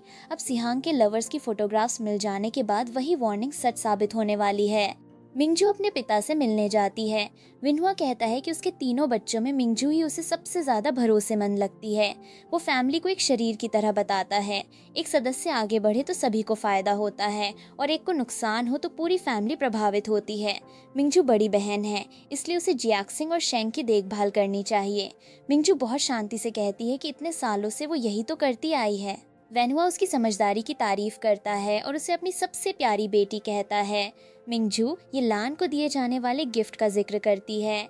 वेनुआ पहले उसे 2 दिन पुरानी बात समझता है, लेकिन मिंजू याद दिलाती है कि ये पिछले महीने की बात थी और उसने गिफ्ट खुद देने के लिए कहा था। वेनुआ अपनी गलती समझकर कहता है कि वो हाल में बहुत बिजी था और इसलिए बात भूल गया। मिंजू जियाक्सिंग और सिहांग के बारे में मदद की पेशकश करती है। वेनुआ कहता है कि बाहर की सारी बातें केवल रूमर्स हैं। फ्यू फैमिली ने जियाक्सिंग को मनाने के लिए जोंग फैमिली को एक अच्छी जमीन भी दी है। अगले दिन वे फ्यू फैमिली की विक्ट्री सेलिब्रेशन में जाने वाले हैं। वेनुआ को लगता है कि अब सारी प्रॉब्लम खत्म हो चुकी है। मिंजू से आराम करने के लिए कहती है। उसके हाथ के स्टिचेस अगले दिन निकलने हैं, इसलिए वो वहाँ ज्यादा देर नहीं रुकती। जाते समय वो जानती है कि जियाक्सिंग के लिए असली सरप्राइज अभी हॉस्पिटल से बैंक्वेट तक पहुंचाया जाना बाकी है। मिंजू अपने लोगों से पूछती है कि सारी प्रिपरेशंस पूरी हुई या नहीं। उसे बताया जाता है कि बच्चा हॉस्पिटल से लाया जा चुका है और रिपोर्टर्स भी लगभग पहुंच गए हैं। मिंजू आदेश देती है कि उसकी अपनी कोई तस्वीर न ली जाए। वो इस स्कैंडल के पीछे दिखाई नहीं देना चाहती। सब कुछ तैयार होने पर वो प्लान शुरू करने के लिए कहती है। फ्यू फैमिली की विक्ट्री सेलिब्रेशन के बीच अचानक एक महिला बच्चे को लेकर फ्यू सिहांग के सामने आ जाती है। वो रोते हुए कहती है कि सिहांग उनके बच्चे के साथ ऐसा नहीं कर सकता। जियाक्सिंग हैरान होकर पूछती है कि ये बच्चा कौन है। सिहांग उसे एक्सप्लेनेशन देने की कोशिश करता है, लेकिन जियाक्सिंग उसे चुप रहने के लिए कहती है। महिला जोंग और फ्यू फैमिली के एल्डर्स के सामने घुटनों पर बैठकर अपने और बच्चे के लिए जीने की जगह मांगती है। वो जियाक्सिंग से प्रॉमिस करती है कि उसके रिलेशनशिप को नुकसान नहीं पहुंचाएगी। उसे केवल अपने बच्चे के साथ रहने के लिए थोड़ी सी जगह चाहिए। वो कहती है कि वो इस फैमिली को तोड़ने नहीं आई, बल्कि इसमें शामिल होना चाहती है। जियाक सिंह को उसकी बातें सुनकर 8 साल पहले शूमैन का बिहेवियर याद आ जाता है। यही तरीका उसकी माँ ने वेनहुआ और ये लैंड की फैमिली में घुसने के लिए इस्तेमाल किया था। जियाक सिंह गुस्से में उस महिला को शूमैन जैसा बनने की कोशिश न करने के लिए कहती है, लेकिन रिपोर्टर्स के सामने स्कैंडल फैल चुका होता है। मिंजू अपनी कार तैयार करवाकर वहां से निकल जाती है। आसपास के मेहमान कहते हैं कि मामला बहुत खराब हो गया है। फ्यू सिहांग की इनहेरिटेंस खतरे में पड़ सकती है और जोंग फैमिली भी इस स्कैंडल से बच नहीं पाएगी। सीन 92 बैंक्वेट में कुछ लोग ध्यान देते हैं कि सिहांग के बच्चे की मां का चेहरा मिंजू से थोड़ा मिलता है। उन्हें पहले की रूमर्स याद आती हैं जिनमें कहा गया था कि फ्यू सिहांग जोंग मिंजू को पसंद करता था। लोग ये भी समझते हैं कि शायद इसी कारण सिहांग ने मिंजू जैसी दिखने वाली महिलाओं को अपने पास रखा। ये बात सुनकर जिंगबाई का मूड बदल जाता है। वो मिंजू को एक खास तरह से मुस्कुराते देख पूछता है कि वो अचानक इतनी खुश क्यों है। जब भी मिंजू इस तरह हंसती है, किसी न किसी की बैड लक शुरू हो जाती है। वो मजाक में पूछता है कि अगला अनलकी इंसान कहीं वो खुद तो नहीं। तभी मिंजू को असिस्टेंट से वेनहुआ की तरफ के हालात की अपडेट मिलती है और वो कॉल पर आगे का काम समझ लेती है। सीन 93 अंदर जियाक सिंह रोते हुए अपने पिता से कहती है कि वो खुद विक्टिम है। फिर वेनहुआ ने उसे थप्पड़ क्यों मारा। वेनहुआ उसकी सफाई सुनने को तैयार नहीं होता। सिहांग के साथ जुड़ी पब्लिक बेइज्जती ने उसे बहुत नाराज कर दिया है। वेनहुआ मिंजू को अपने स्टडी में बुलाता है और जियाक सिंह की शादी के बारे में उसकी राय पूछता है। मिंजू कहती है कि उसके पिता शायद पहले ही फैसला कर चुके हैं। वेनहुआ का मानना है कि ये सब शादी से पहले हुआ है, इसलिए मैरिज आगे नहीं बढ़नी चाहिए। अगर फिर भी शादी हुई तो जोंग फैमिली की रेपुटेशन खत्म हो जाएगी। वो जियाक सिंह को बेवकूफ कहता है। सिहांग ने बाहर रिलेशनशिप रखे, बच्चा भी पैदा किया और सारी एविडेंस अब दूसरों के हाथों में है। मिंजू हैरान बनने का नाटक करती है। विनहुआ बताता है कि फ्यू फैमिली ने खुद सिहांग और उन महिलाओं की फोटोग्राफ्स भेज दी हैं। वो गुस्से में कहता है कि बेवफाई के मामले में जियाक सिंह और सिहांग एक दूसरे के लिए बने हैं। मिंजू उसे शांत करके पूछती है कि फ्यू फैमिली क्या चाहती है। वेनहुआ बताता है कि वे पहले दी हुई जमीन वापस लेंगे। इसके अलावा स्कैंडल दबाने के बदले जोंग फैमिली से युगांग प्रोजेक्ट भी मांग रहे हैं। ये बहुत प्रॉफिटेबल प्रोजेक्ट है जिस पर कई लोगों की नजर है। मिंजू समझ जाती है कि फ्यू सिहांग को अपनी इनहेरिटेंस बचानी है, इसलिए वो जल्दी से कुछ लेकर फैमिली को जवाब देना चाहता है। वेनहुआ उससे सोल्यूशन पूछता है। मिंजू कहती है कि मामला इतना मुश्किल नहीं है। जैक सिंह पहले पब्लिक अपॉलॉजी जारी करे और कुछ समय के लिए विदेश चली जाए। थोड़े समय बाद लोग स्कैंडल भूल जाएंगे। लेकिन वेनहुआ पूछता है कि मैरिज का क्या होगा। मिंजू के अनुसार अगर जोंग और फ्यू फैमिली की मैरिज टूटती है तो दोनों को नुकसान होगा। युगांग केवल एक प्रोजेक्ट है और छोटी बहन के फ्यूचर के सामने उसकी वैल्यू कम है। अगर सिहांग को प्रोजेक्ट मिल जाए तो फ्यू फैमिली भी दोबारा ट्रबल नहीं करेगी। इस तरह जियाक सिंह की शादी बच जाएगी और बाद में वो मिंजू को धन्यवाद भी देगी। मिंजू बाहर निकलते हुए कहती है कि जिंगबाई उसका इंतजार कर रहा है। वेनहुआ समझ जाता है कि उसे थ्रेट्स बिल्कुल पसंद नहीं और मिंजू ने जियाक सिंह के जरिए फ्यू फैमिली को भी फंसा दिया है। वेनहुआ जियाक सिंह को बुलाकर अपना फैसला सुनाता है। वो कहता है कि अगले महीने जियाक सिंह विदेश चली जाएगी, उसे वापस लौटने की भी जरूरत नहीं है। जियाक सिंह हैरान रह जाती है, लेकिन वेनहुआ इस डिसीजन पर कोई डिस्कशन नहीं करना चाहता। सिंह अपनी माँ के पास जाकर रोती है। उसे डर है कि अगर वो विदेश चली गई तो जोंग फैमिली की सारी पावर और प्रॉपर्टी उससे दूर हो जाएगी। वो जाना नहीं चाहती। उसका मानना है कि इस पूरे प्लान के पीछे मिंजू है। शूमैन भी सिचुएशन समझकर कहती है कि अब उनके पास मिंजू से मदद मांगने के अलावा कोई रास्ता नहीं है। जियाक सिंह को अपनी बहन के सामने झुकना पसंद नहीं, लेकिन शूमैन याद दिलाती है कि इतने सालों से वे इसी तरीके से अपनी मुश्किलें हल करते आए हैं। दोनों मिंजू के पास जाकर उससे विनती करने का फैसला करती हैं। जिंगबाई मिंजू से पूछता है कि सिहांग के बच्चे की माँ पहले किन लोगों से मिली थी। मिंजू कहती है कि उसने उस महिला को केवल एक बार देखा था, लेकिन जिंगबाई की इन्वेस्टिगेशन ज्यादा ठरो है। जिंगबाई कहता है कि सिहांग की उसके लिए फीलिंग्स काफी गहरी लगती हैं। मिंजू उसे फीलिंग शब्द का अपमान न करने के लिए कहती है। जिंगबाई बताता है कि पिछले कुछ वर्षों में सिहांग की जितनी भी लवर्स रही हैं, उन सभी का चेहरा किसी न किसी तरह मिंजू से मिलता था। मिंजू खुलासा करती है कि सिहांग ने एक बार उससे शादी की बात भी की थी, मगर वो उसके लायक नहीं था। सिहांग ने मिंजू से समझदार बनने और डायमंड तथा स्टोन में फर्क करने के लिए कहा था। मिंजू ने फर्क समझकर उसे अपनी जिंदगी से निकल जाने के लिए कह दिया था। शूमन और जियाक सिंह मिंजू के सामने आकर मदद की भीख मांगती हैं। शूमन कहती है कि जियाक सिंह उसकी छोटी बहन है, इसलिए वो उसे विदेश जाने से बचा ले। जियाक सिंह दावा करती है कि वो कुछ दिनों तक बहुत हार्ट ब्रोकन थी, इसी कारण बार में जाकर उससे गलती हुई। अब उसे सच में पछतावा है और वो फ्यूचर में कभी गलत बिहेवियर नहीं करेगी। मिंजू उसे याद दिलाती है कि पिछली बार उसका एटीट्यूड ऐसा नहीं था। तभी जियाक सिंह जिंगबाई की तरफ मुड़कर उसे ब्रदर इन लॉ कहती है। वो वादा करती है कि अब वो मैच्योर और अच्छी बहन बनेगी। बस उसे वेनहुआ के विदेश भेजने वाले डिसीजन से बचा लिया जाए। मिंजू कहती है कि उसके पिता के फैसलों पर उसका कंट्रोल नहीं है। यहाँ उसके सामने भीख मांगने से बेहतर है कि जियाक सिंह खुद वेनहुआ के पास जाए। श्यूमैन जिंगबाई से मदद मांगती है। मैंग फैमिली बहुत पावरफुल है। अगर जिंगबाई एक बार बोल देगा तो वेनहुआ भी उसका विरोध नहीं करेगा। जिंगबाई कहता है कि वो अपनी पत्नी से डरने वाला पति है। घर में हमेशा मिंगजू की बात मानता है, इसलिए वो अपनी तरफ से कोई फैसला नहीं कर सकता। मिंगजू बताती है कि उसे थोड़ी देर बाद मीटिंग में जाना है। वो दोनों को वहां से चले जाने के लिए कह देती है। कुछ समय बाद असिस्टेंट मिंगजू को जियाक सिंह के बारे में फाइनल अपडेट देता है। जोंग वेनहुआ ने जियाक सिंह के नाम वाली कंपनी एसेट्स मिंगजू के नाम ट्रांसफर कर दी हैं। सिर्फ इतना ही नहीं, उसने जियाक सिंह का नाम फैमिली जीनियोलॉजी से भी हटवा दिया और उसे विदेश में अपने हाल पर छोड़ दिया। मिंगजू वेनहुआ को अच्छी तरह जानती है। उसे लगता है कि अभी गुस्से में उसने ये सब किया है, लेकिन कुछ समय बाद शायद जियाक सिंह को वापस ले आए। असिस्टेंट मिंगजू का अच्छा मूड देखकर सवाल करता है। मिंगजू कहती है कि अचानक इतना बड़ा फायदा मिलने पर कोई दुखी नहीं होता। प्राइवेट डिनर में जिंगबाई वेटर से रेड वाइन खुलवाता है। इसके बाद वो मिंगजू को एक गिफ्ट देता है। मिंगजू पूछती है कि अचानक गिफ्ट देने की क्या जरूरत थी। जिंगबाई बताता है कि उनकी शादी को 30 दिन पूरे हो गए हैं, इसलिए ये 30th डे एनिवर्सरी गिफ्ट है। मिंगजू उसकी उम्र पर मजाक करते हुए कहती है कि उसे नहीं पता था लगभग 30 साल का आदमी छोटे एनिवर्सरीज को लेकर इतना यूथफुल हो सकता है। जिंगबाई पूछता है कि क्या वो इतना बूढ़ा दिखाई देता है। फिर वो मिंगजू को पर्ल कहकर बताता है कि उससे मिलने के बाद से एक बात लगातार उसके मन में थी, मगर उसने अभी तक सीधे नहीं कही। जिंगबाई मिंगजू से कहता है कि वो उससे प्यार करता है। मिंगजू को लगा था कि ये केवल बिजनेस डिनर है। जिंगबाई कहता है कि शायद उसका प्यार अभी तक इतना ऑब्वियस नहीं था कि मिंगजू समझ सके। फिर वो अपनी वेडिंग रिंग मांगता है। रिंग अभी पूरी तरह तैयार नहीं हुई है। मिंगजू कहती है कि वेडिंग प्लानिंग कंपनी सही समय पर उसे दे देगी। जिंगबाई को फर्क नहीं पड़ता कि रिंग कौन देगा, वो उसे अभी मिंगजू के हाथ से लेना चाहता है। मिंगजू पूछती है कि उसे इतनी जल्दी क्यों है। जिंगबाई कहता है कि वो हर किसी के सामने अपनी बिलोंगिंग और मैरिज डिक्लेयर करना चाहता है। इसके बाद मिंगजू पूछती है कि वो हांगकांग कब लौटेगा। जिंगबाई अगले दिन दोपहर की बात बताता है, लेकिन उससे पहले वो अपनी पूरी बात कहना चाहता है। वो मानता है कि शुरुआत में उसने भी इसे बिजनेस मैरिज समझा था, फिर भी उसने मिंगजू से शादी का कभी विरोध नहीं किया। यहाँ तक कि पेई की वजह से मिंगजू ने उसे थप्पड़ मारा, तब भी उसने एंगेजमेंट खत्म नहीं होने दी। मिंगजू सफाई देती है कि वो पेई की तरफ लौटना नहीं चाहती थी। वो केवल उस पर कोई एहसान या कर्ज बाकी नहीं रखना चाहती थी। अब दोनों के बीच सब बराबर है और उसका पेई से कोई संबंध नहीं रहेगा। मिंगजू बताती है कि उसकी माँ बहुत पावरफुल और प्रैक्टिकल महिला है। उन्होंने बचपन से सिखाया है कि प्रॉफिट के लिए कुछ भी छोड़ा जा सकता है, लेकिन अब मिंगजू ये रूल पूरी तरह नहीं मान सकती।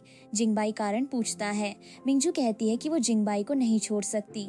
जिंगबाई मजाक में कहता है कि उसके साथ रहने पर मिंगजू को लगातार बिजनेस बेनिफिट्स मिलेंगे, इसलिए ये भी फायदे का डिसीजन है। मिंगजू उसे रोककर स्पष्ट करती है कि वो बेनिफिट्स की बात नहीं कर रही, वो भी जिंगबाई से प्यार करती है। हांगकांग लौटने से पहले जिंगबाई मिंगजू को अपने दोस्तों के साथ बास्केटबॉल खेलने ले जाता है।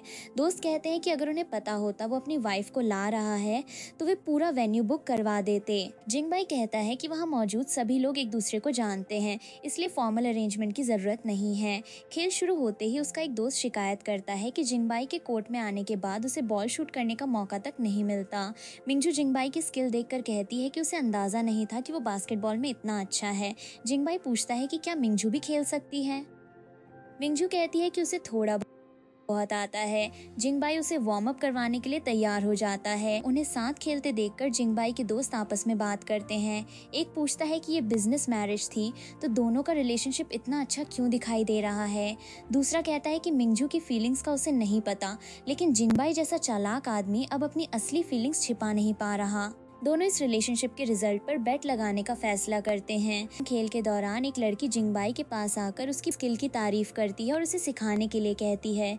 जिंगबाई मना करके कहता है कि ये इनकन्वीनियंट है। लड़की पैसे देने की पेशकश करती है और कहती है कि वो फ्री में लेसन नहीं लेगी। जिंगबाई साफ बताता है कि वो मैरिड है, इसलिए किसी दूसरी लड़की को इस तरह सिखाना ठीक नहीं होगा। तभी मिंगजू आगे आकर कहती है कि अगर लड़की सीखना चाहती है तो उसे सिखाया जा सकता है, वो बस जानना चाहती है कि ट्यूशन कितनी देगी। लड़की को पता चलता है कि मिंगजू जिंगबाई की लीगली रिकॉग्नाइज्ड वाइफ है। जिंगबाई दोबारा मना करके कहता है कि उसकी पत्नी को ये पसंद नहीं आएगा। लड़की नाराज होकर चली जाती है। जिंगबाई मिंजू से पूछता है कि क्या उसे अब जेलसी वाले ड्रामास पसंद आने लगे हैं। मिंजू कहती है कि पहले उसे ये सब बिल्कुल पसंद नहीं था, लेकिन अभी ट्राई करने के बाद उसे काफ़ी अच्छा लगा। उनका अनमैरिड फ्रेंड शिकायत करता है कि किसी को उसकी फीलिंग्स की चिंता नहीं है।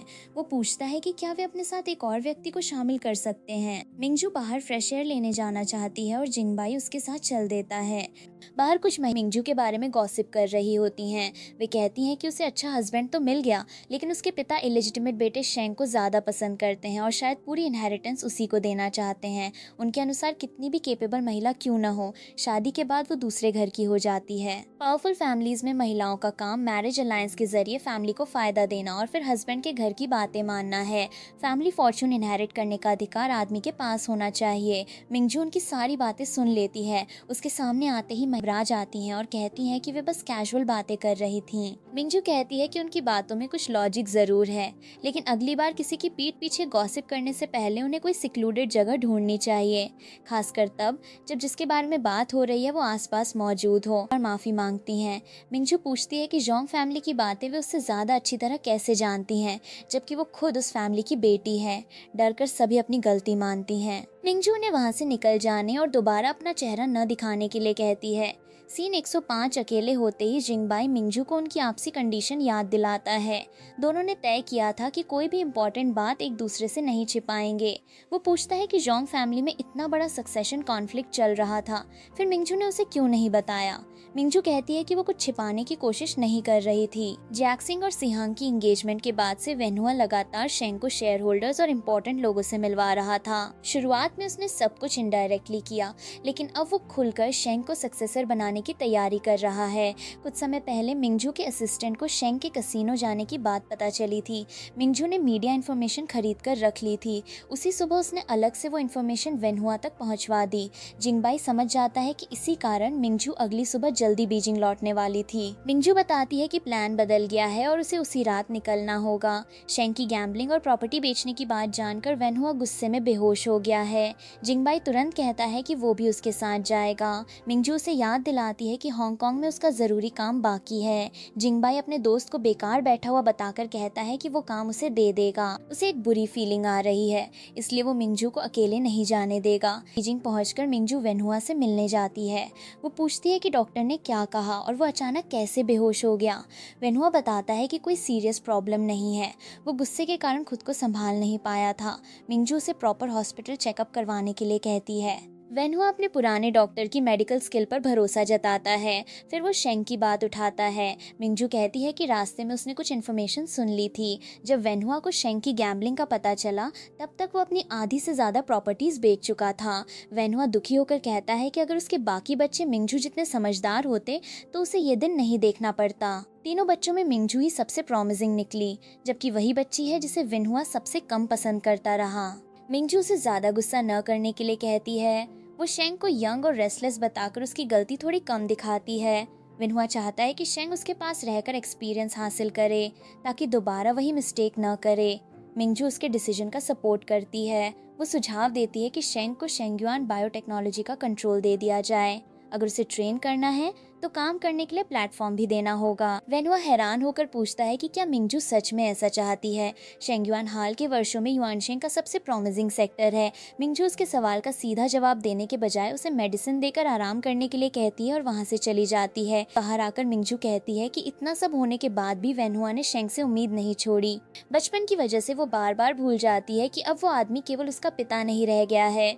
जिंगबाई कहता है कि अगर मिंजू चाहे तो वो उसके रास्ते में मौजूद सभी लोगों को हटा सकता है।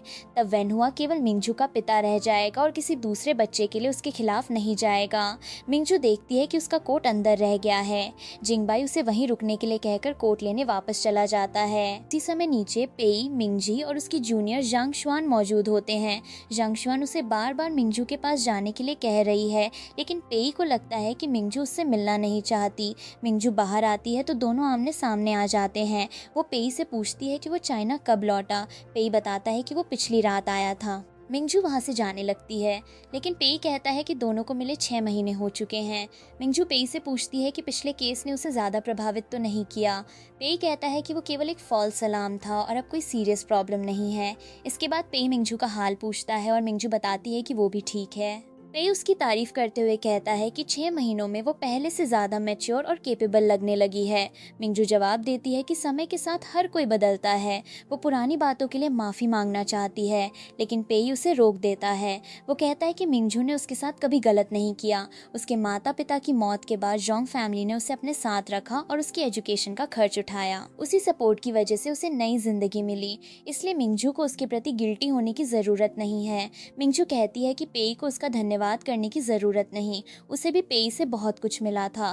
तभी जिंगबाई कोट लेकर लौटता है। वो मिंजू को वाइफ कहकर बुलाता है और बताता है कि ठंड बढ़ रही है, दोनों को घर चलना चाहिए। मिंजू और जिंगबाई को साथ जाते देखकर जंग शुआन पेई से उन्हें रोकने के लिए कहती है। पेई कहता है कि दोनों की शादी हो चुकी है। जंग शुआन के अनुसार इससे कोई फर्क नहीं पड़ता। पेई मिंजू की जिंदगी में पहले आया था और असली हक उसी का बनता है। वो जानती है कि पेई आज भी मिंजू को बहुत पसंद करता है, इसलिए उसे कम से कम एक बार उसे वापस पाने की कोशिश करनी चाहिए। पेई कहता है कि मिंजू का जिंगबाई के साथ जाना ही सबसे अच्छा एंडिंग है। जंग शुआन को ये बात समझ नहीं आती। उसके अनुसार पेई मिंजू को छोड़ना ही नहीं चाहता, फिर वो कोशिश क्यों नहीं करता। पेई को ये लान के साथ हुई पुरानी बातचीत याद आती है। ये लान ने कहा था कि वो पेई की मेहनत को समझती हैं और उन्हें भरोसा है कि वो सफल हो सकता है। लेकिन उन्होंने उससे पूछा था कि क्या वो सच में चाहता है कि मिंजू जोंग फैमिली की हर चीज़ छोड़कर उसके साथ स्ट्रगल करे। मिंजू बचपन से सबसे अच्छी चीज़ों के बीच पली थी।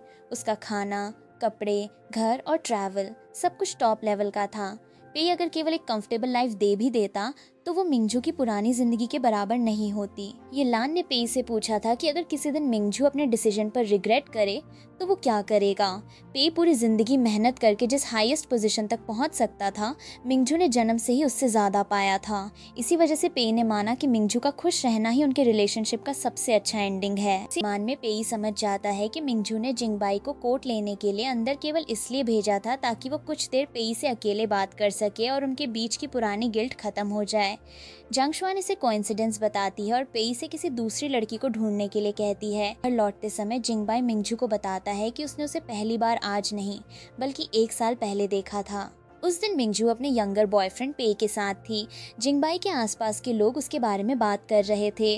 वे बता रहे थे कि वो जोंग मिंजू हैं, जिसने फैमिली बिजनेस संभालने के बाद बहुत सख्त रेपुटेशन बना ली है। लेकिन पेई के सामने मिंजू का बिहेवियर अलग और सॉफ्ट था। लोगों ने ये भी बताया था कि पेई हाउसकीपर का बेटा है और मिंजू ने खुद उसे परस्यू किया था। जिंगबाई के दोस्त ने पूछा था कि कहीं उसे मिंजू पसंद तो नहीं आ गई। जिंगबाई ने अपने प्राइड में कहा था कि वो ऐसी महिला के प्यार में नहीं पड़ेगा जिसके दिल में पहले से कोई और है। कुछ समय बाद मिस लिन ने जोंग फैमिली के साथ अरेंज्ड मैरिज की बात की। बिजनेस इंटरेस्ट के हिसाब से ये परफेक्ट अलायंस था, लेकिन जिंगबाई के लिए इसके पीछे एक और कारण छिपा था। वो मिंजू से पहली मुलाकात में ही प्यार करने लगा था। उसी दिन से उसे केवल मैरिज अलायंस नहीं बल्कि मिंजू का दिल चाहिए था। जिंगबाई ने कभी नहीं सोचा था कि वो किसी दूसरे आदमी से जेलस होकर इतना हेल्पलेस और इमोशनल बिहेवियर करेगा। फिर भी मिंजू को खोने का डर उसे बार बार पेई के सामने इनसिक्योर बना देता था। कुछ समय बाद मिंजू युआनशेंग से जुड़े काम पर जाने की बात करती है। जिंगबाई पूछता है कि क्या वहाँ जाना जरूरी है। वो जोंग शेंग और जियाक सिंह को लगभग एक जैसा बेवकूफ बताता है, हालांकि उसके हिसाब से शेंग थोड़ा बेहतर है। फिर वो मिंजू को अपने घर की पहली रात वाला वीडियो याद दिलाता है। वो वीडियो जिसमें मिंजू और जिंगबाई के प्राइवेट रिलेशनशिप को गलत तरीके से दिखाया गया था, जियाक सिंह ने फैलवाया था। उस समय आईपी एड्रेस और बाकी ट्रेसेस इरेज कर दिए गए थे, इसलिए इन्वेस्टिगेशन मुश्किल थी, लेकिन एविडेंस पूरी तरह मिटाना संभव नहीं हुआ। मिंजू मानती है कि इस चाल के कारण जियाक सिंह अपने भाई से थोड़ी ज्यादा केपेबल निकली, मगर केवल थोड़ी सी। जोंग शेंग मिंजू के पास आकर उसकी शादी की बधाई देता है। मिंजू ने सुना है कि वेनहुआ ने उसे शेंगयुआन बायोटेक्नोलॉजी का कंट्रोल दे दिया है। वो शेंग से कहती है कि कंपनी के अफेयर्स कॉम्प्लिकेटेड होते हैं, उसे पहले मैनेजमेंट का एक्सपीरियंस नहीं है, लेकिन अब वेनहुआ खुद सिखाने के लिए तैयार है तो उसे ध्यान से सीखना चाहिए। शेंग शिकायत करता है कि कंपनी चलाना उसके बस की बात नहीं है। वो मिंजू से मदद मांगता है। मिंजू कहती है कि वो शेंगयुआन के काम में डायरेक्टली शामिल नहीं रही, इसलिए सारी डिटेल्स नहीं जानती। फिर भी वो शेंग को एक जरूरी वार्निंग देती है। मेडिकल कंपनी में सबसे बड़ा अपराध मेडिकल इक्विपमेंट से छेड़छाड़ करना है। किसी छोटे प्रॉफिट के लिए जेन्युइन और नकली इक्विपमेंट मिलाकर सप्लाई करना बहुत डेंजरस हो सकता है। वो शेंग से कहती है कि इस मैटर में बहुत सावधान रहे। शेंग उसका धन्यवाद करके कहता है कि उसे बात समझ आ गई। शेंग के जाने के बाद असिस्टेंट मिंजू से पूछता है कि क्या वो सच में उसकी मदद करना चाहती है। मिंजू कहती है कि हर चीज को बहुत टाइटली कंट्रोल करना हमेशा सही नहीं होता। अगर वो शेंग को थोड़ी फ्रीडम नहीं देगी तो उसके पास अपनी असली आदतें और गलतियां दिखाने की जगह ही नहीं होगी। सीन 116। ये लैन मिंगजू से जिंगबाई के साथ रिलेशनशिप की बात करती हैं। वो मानती हैं कि दोनों के बीच क्लोजनेस बढ़ रही है।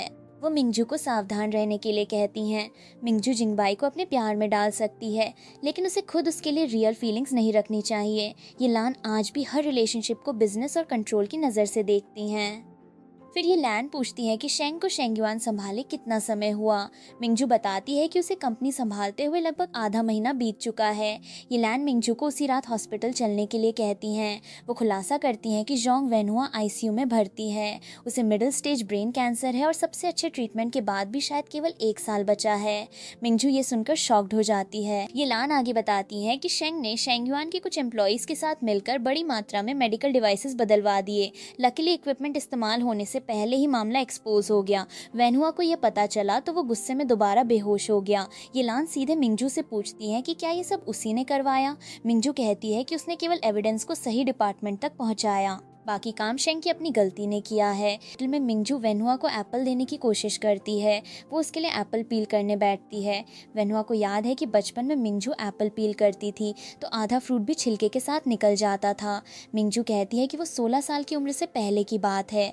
अब वो काफ़ी अच्छी तरह एप्पल पील कर सकती है। वेनहुआ पूछता है कि शेंगयुआन की प्रॉब्लम मिंगजू ने पैदा की थी या नहीं। मिंगजू कहती है कि शेंग खुद गैम्बलर है और उसकी पुरानी आदतें आसानी से नहीं बदल सकती। वेनहुआ पूछता है कि उसने थोड़ा और इंतज़ार क्यों नहीं किया। अगर नकली मेडिकल इक्विपमेंट ऑफिशियली इस्तेमाल हो जाता तो शेंग का क्राइम और बड़ा होता। इससे उसे हमेशा के लिए हटाना आसान हो जाता। मिंगजू अपने पिता को रोककर कहती है कि वो वेनहुआ जैसी नहीं है। वो पूरी तरह पागल नहीं हुई कि अपने रास्ते के लिए लोगों की जान रिस्क में डाल दे। वेनहुआ कहता है कि फिर वो केवल छोटी जीत हासिल कर सकती है। शेंग ने कंपनी के इंटरेस्ट को नुकसान पहुंचाया है, इसलिए उसे प्राइस चुकाना चाहिए, लेकिन मिंगजू ने उसे पूरी तरह खत्म नहीं किया। वेनहुआ उसे चेतावनी देता है कि पब्लिक ओपिनियन बहुत डेंजरस होता है। मिंगजू एक महिला है, अगर वो किसी के लिए कोई रास्ता नहीं छोड़ेगी तो लोग उसके पीछे बातें बनाएंगे। फिर वो कहता है कि जब तक वो एक दिन भी जिंदा है युआनशेंग उसी का है। मिंगजू को याद है कि वेनहुआ ने कभी कहा था युआनशेंग का फ्यूचर उसी का होगा। वेनहुआ जवाब देता है कि मिंगजू महिला है और उसे हमेशा इस बात का अफसोस रहा है। मिंगजू कहती है कि जिस आखिरी दिन की वो बात कर रहा है वो अब ज़्यादा दूर नहीं है। वेनहुआ कहता है कि अगर उसके बच्चे उसकी बात नहीं मानेंगे तो वो उन्हें बदलता रहेगा जब तक उसे अपनी पसंद का सक्सेसर नहीं मिल जाता। कुछ समय बाद ये लैन अकेले वेनहुआ से मिलने आती हैं। उन्हें पता चला है कि वो सर्जरी करवाने के लिए तैयार नहीं है। वेनहुआ व्यंग्य में कहता है कि उसे डर है ये लैन डॉक्टर को खरीदकर ऑपरेशन के दौरान उसे मरवा देंगी। ये लान उसे चेयरमैन जोंग कहकर याद दिलाती हैं कि उसकी ज़िंदगी का रिजल्ट पहले ही तय हो चुका है। क्या अब वो पुरानी यादें ताज़ा करना चाहता है? वेनहुआ कहता है कि दोनों ने बहुत समय से इस तरह बात नहीं की। उसे उनकी शादी के शुरुआती दिन याद आते हैं। ये लान उसकी इमोशनल बातों से प्रभावित नहीं होती। वो कहती है कि युआनशेंग जल्दी या देर से मिंगजू का ही होगा। वेनहुआ दावा करता है कि उसने शेंग को केवल एक्सपीरियंस देने की कोशिश की थी। ये लान कहती हैं कि वो बातें केवल शेंग जैसे बेवकूफ़ को फूल कर सकती हैं। वेनहुआ की असली प्रॉब्लम ये है कि मिंगजू लड़का नहीं है। वो वेनहुआ को याद दिलाती हैं कि वो ये फैमिली के सपोर्ट से ऊपर आया था। ये फैमिली कमज़ोर ज़रूर हो गई, लेकिन युआनशेंग पर उसका निशान कभी ख़त्म नहीं होगा। ये लान कहती हैं कि वेनहुआ ने अपनी ज़िंदगी में हमेशा उनसे ऊपर निकलने की कोशिश की, लेकिन मौत के बाद भी वो उनकी शैडो से बाहर नहीं जा पाएगा। जिंगबाई मिंगजू के लिए पेस्ट्रीज लाता है और पूछता है कि क्या वो कुछ खाएगी। मिंगजू थोड़ी देर बाद खाने की बात कहती है। वो पूछती है कि लगातार बीजिंग में रहने से जिंगबाई के हांगकांग वाले काम पर असर तो नहीं पड़ेगा। जिंगबाई बताता है कि उसने स्पेशल फ्लाइट रूट के लिए अप्लाई कर दिया है। वो हर दिन बीजिंग से हांगकांग जाकर काम करेगा और फिर वापस लौट आएगा। मिंगजू कैलकुलेट करती है कि इस तरह उसका डेली कम्यूट 5 घंटे से भी ज़्यादा होगा। वो पूछती है कि क्या जिंगबाई थकेगा नहीं। जिंगबाई कहता है कि वो मिंगजू के साथ रहना चाहता है। अगर उसे हर दिन नहीं देखेगा तो उसे उसकी याद आएगी और वो अपने काम पर ध्यान नहीं दे पाएगा। इसलिए उसकी नज़र में रोज़ 5 घंटे ट्रैवल करना इमोशनल डिसीजन नहीं, बल्कि अपनी ज़रूरत के हिसाब से सबसे बेनिफिशियल अरेंजमेंट है। शुमन अपने बेटे शेंग को समझाती है कि वो मिंगजू से मिलते समय ठीक बिहेवियर करे। आखिर मिंगजू ने शेंगयुआन की वजह से पैदा हुई सारी प्रॉब्लम साफ की हैं और जियाक्सिंग के मामले में भी फाइनल रिजल्ट निकलवाया। शेंग अब भी मानता है कि सब कुछ मिंगजू का प्लान था। उसके सारे एसेट्स फ्रीज हो चुके हैं और वो समझता है कि मिंगजू उसके पैसे छीनना चाहती है। वो कहता है कि मदद मांगने से अच्छा वो वेनहुआ के पास जाएगा। शुमन उसे बताती है कि वेन्हुआ अब खुद को नहीं संभाल पा रहा, इसलिए वो शेंग की मदद नहीं करेगा। शेंग कई बार पिता से मिलने गया था, लेकिन वेन्हुआ ने हर बार उसे लौटा दिया। उसे यकीन नहीं होता कि उसका पिता सच में उससे मुंह मोड़ सकता है। शुमन अपने अनुभव से समझ चुकी है कि वेन्हुआ ने उसे और उसके बच्चों को छोड़ दिया है। वो शेंग से कहती है कि अगर फ्यूचर में कमबैक करना है तो अभी अपनी बहन को खुश रखना होगा। जब तक मिंगजू शांत रहेगी तब तक उनके लिए कोई रास्ता बचा रहेगा। शुमैन उसे याद दिलाती है कि पहाड़ बचे रहें तो बाद में लकड़ी दोबारा मिल सकती है। जिंगबाई मिंगजू से पूछता है कि वो अभी तक वापस क्यों नहीं गई। मिंगजू भी पूछती है कि वो वहाँ कैसे आया। जिंगबाई उसे एक ज्वेलरी पीस देता है। चेंशु और उनके एल्डर ने ये मिंगजू के लिए भेजा है। वे जानते थे कि वो बिजी है, इसलिए जिंगबाई ने उनकी तरफ से इसे पहुंचा दिया। उन्हें वो रेयर जेम मिल गया था जिसकी जरूरत थी। फिनिश्ड पीस देखकर मिंगजू चेंशु की क्राफ्ट्समैनशिप की तारीफ करती है। डिजाइन सच में एक्स्ट्रॉर्डिनरी है। मिंगजू चाहती थी कि अपकमिंग ज्वेलरी एग्जीबिशन को खुद सुपरवाइज करे, लेकिन युआनशेंग में अभी काफी काम बाकी है, इसलिए वो एग्जीबिशन टैंग शांगवे को देने का फैसला करती है। जिंगबाई कहता है कि सही लोगों को काम सौंपना भी बॉस की विजडम होती है। उसे भरोसा है कि इस क्वार्टर की फाइनेंशियल स्टेटमेंट्स बहुत अच्छी आएंगी। मिंगजू मजाक में पूछती है कि ज्वेलरी ज्यादा खूबसूरत है या वह। जिंगबाई उसे घर जाने के लिए कहकर बात टाल देता है। तभी जोंग शेंग मिंगजू के सामने आकर घुटनों पर बैठ जाता है। वो कहता है कि अब उसके पास मिंगजू को थ्रेटन करने की कोई पावर नहीं है। मिंगजू के पास सब कुछ आ चुका है, इसलिए वो शूमैन और उसे छोड़ दे। वो कुछ पैसे मांगता है और प्रॉमिस करता है कि फ्यूचर में कभी मिंगजू के खिलाफ नहीं जाएगा। वो यहाँ तक कहता है कि वो मिंगजू का डॉग बनकर रहने के लिए तैयार है। शेंग कहता है कि उसके पास बिल्कुल समय नहीं है। वेन्हुआ ने सारी रिस्पॉन्सिबिलिटी और एसेट्स मिंगजू को दे दिए हैं। उसके अपने एसेट्स वापस ले लिए गए, इसलिए वो इस हालत में जिंदा नहीं रह सकता। मिंगजू कहती है कि फैमिली ट्रस्ट से उसे पूरी जिंदगी खाने पीने के लिए काफी पैसा मिलता रहेगा। एसेट्स वापस लेना वेन्हुआ का डिसीजन था और शेंग को अपनी बिट्रायल की पनिशमेंट मिली है। शेंग चिल्लाता है कि वो भी जोंग फैमिली का मेंबर है और इनहेरिटेंस पर उसका भी अधिकार है। ट्रस्ट का थोड़ा सा पैसा उसके लिए काफी नहीं है। मिंगजू कहती है कि जो सच में उसका हिस्सा होगा वो जरूर मिलेगा, लेकिन जब तक मिंगजू फैमिली में है और जिंदा है, शू मैन तथा शेंग को उसकी प्रॉपर्टी नहीं मिलेगी। ट्रस्ट को वो शेंग के लिए रिवॉर्ड समझ सकता है। फिर वो कहती है कि उसका डॉग बनने के लायक भी शेंग नहीं है। शेंग गुस्से में मिंगजू को इलिजिटिमेट कहता है। उसका दावा है कि मिंगजू को जोंग फैमिली में होना ही नहीं चाहिए था। अगर वो नहीं होती तो फैमिली की हर चीज शेंग की होती और वही राइटफुल हेयर बनता। अचानक वो मिंगजू को मारने के लिए आगे बढ़ता है। वो बार बार चिल्लाता है कि मिंगजू मर जाए। जिंगबाई बीच में आकर मिंगजू को बचाता है और खुद इंजर्ड हो जाता है। आसपास लोग मर्डर देखकर घबरा जाते हैं। मिंगजू जिंगबाई की हालत पूछती है। वो कहता है कि वो ठीक है। मिंगजू शेंग को बताती है कि पहले वो वेन्हुआ की बात मानकर उसे छोड़ने वाली थी, लेकिन अब अटैक के विटनेसेस भी हैं और फिजिकल एविडेंस भी। शेंग को जेल जाकर अपनी गलती पर पछताना होगा। शेंग को पकड़कर ले जाया जाता है। वो बार बार मिंगजू से ऐसा न करने की विनती करता है। इस इंजरी के बाद जिंगबाई आराम कर रहा होता है। वो मिंगजू से खाना खिलाने के लिए कहता है। उसका हाथ इंजर्ड है, इसलिए खुद खाना उसके लिए इनकन्वीनियंट है। तभी जिंगबाई का दोस्त उससे मिलने आता है।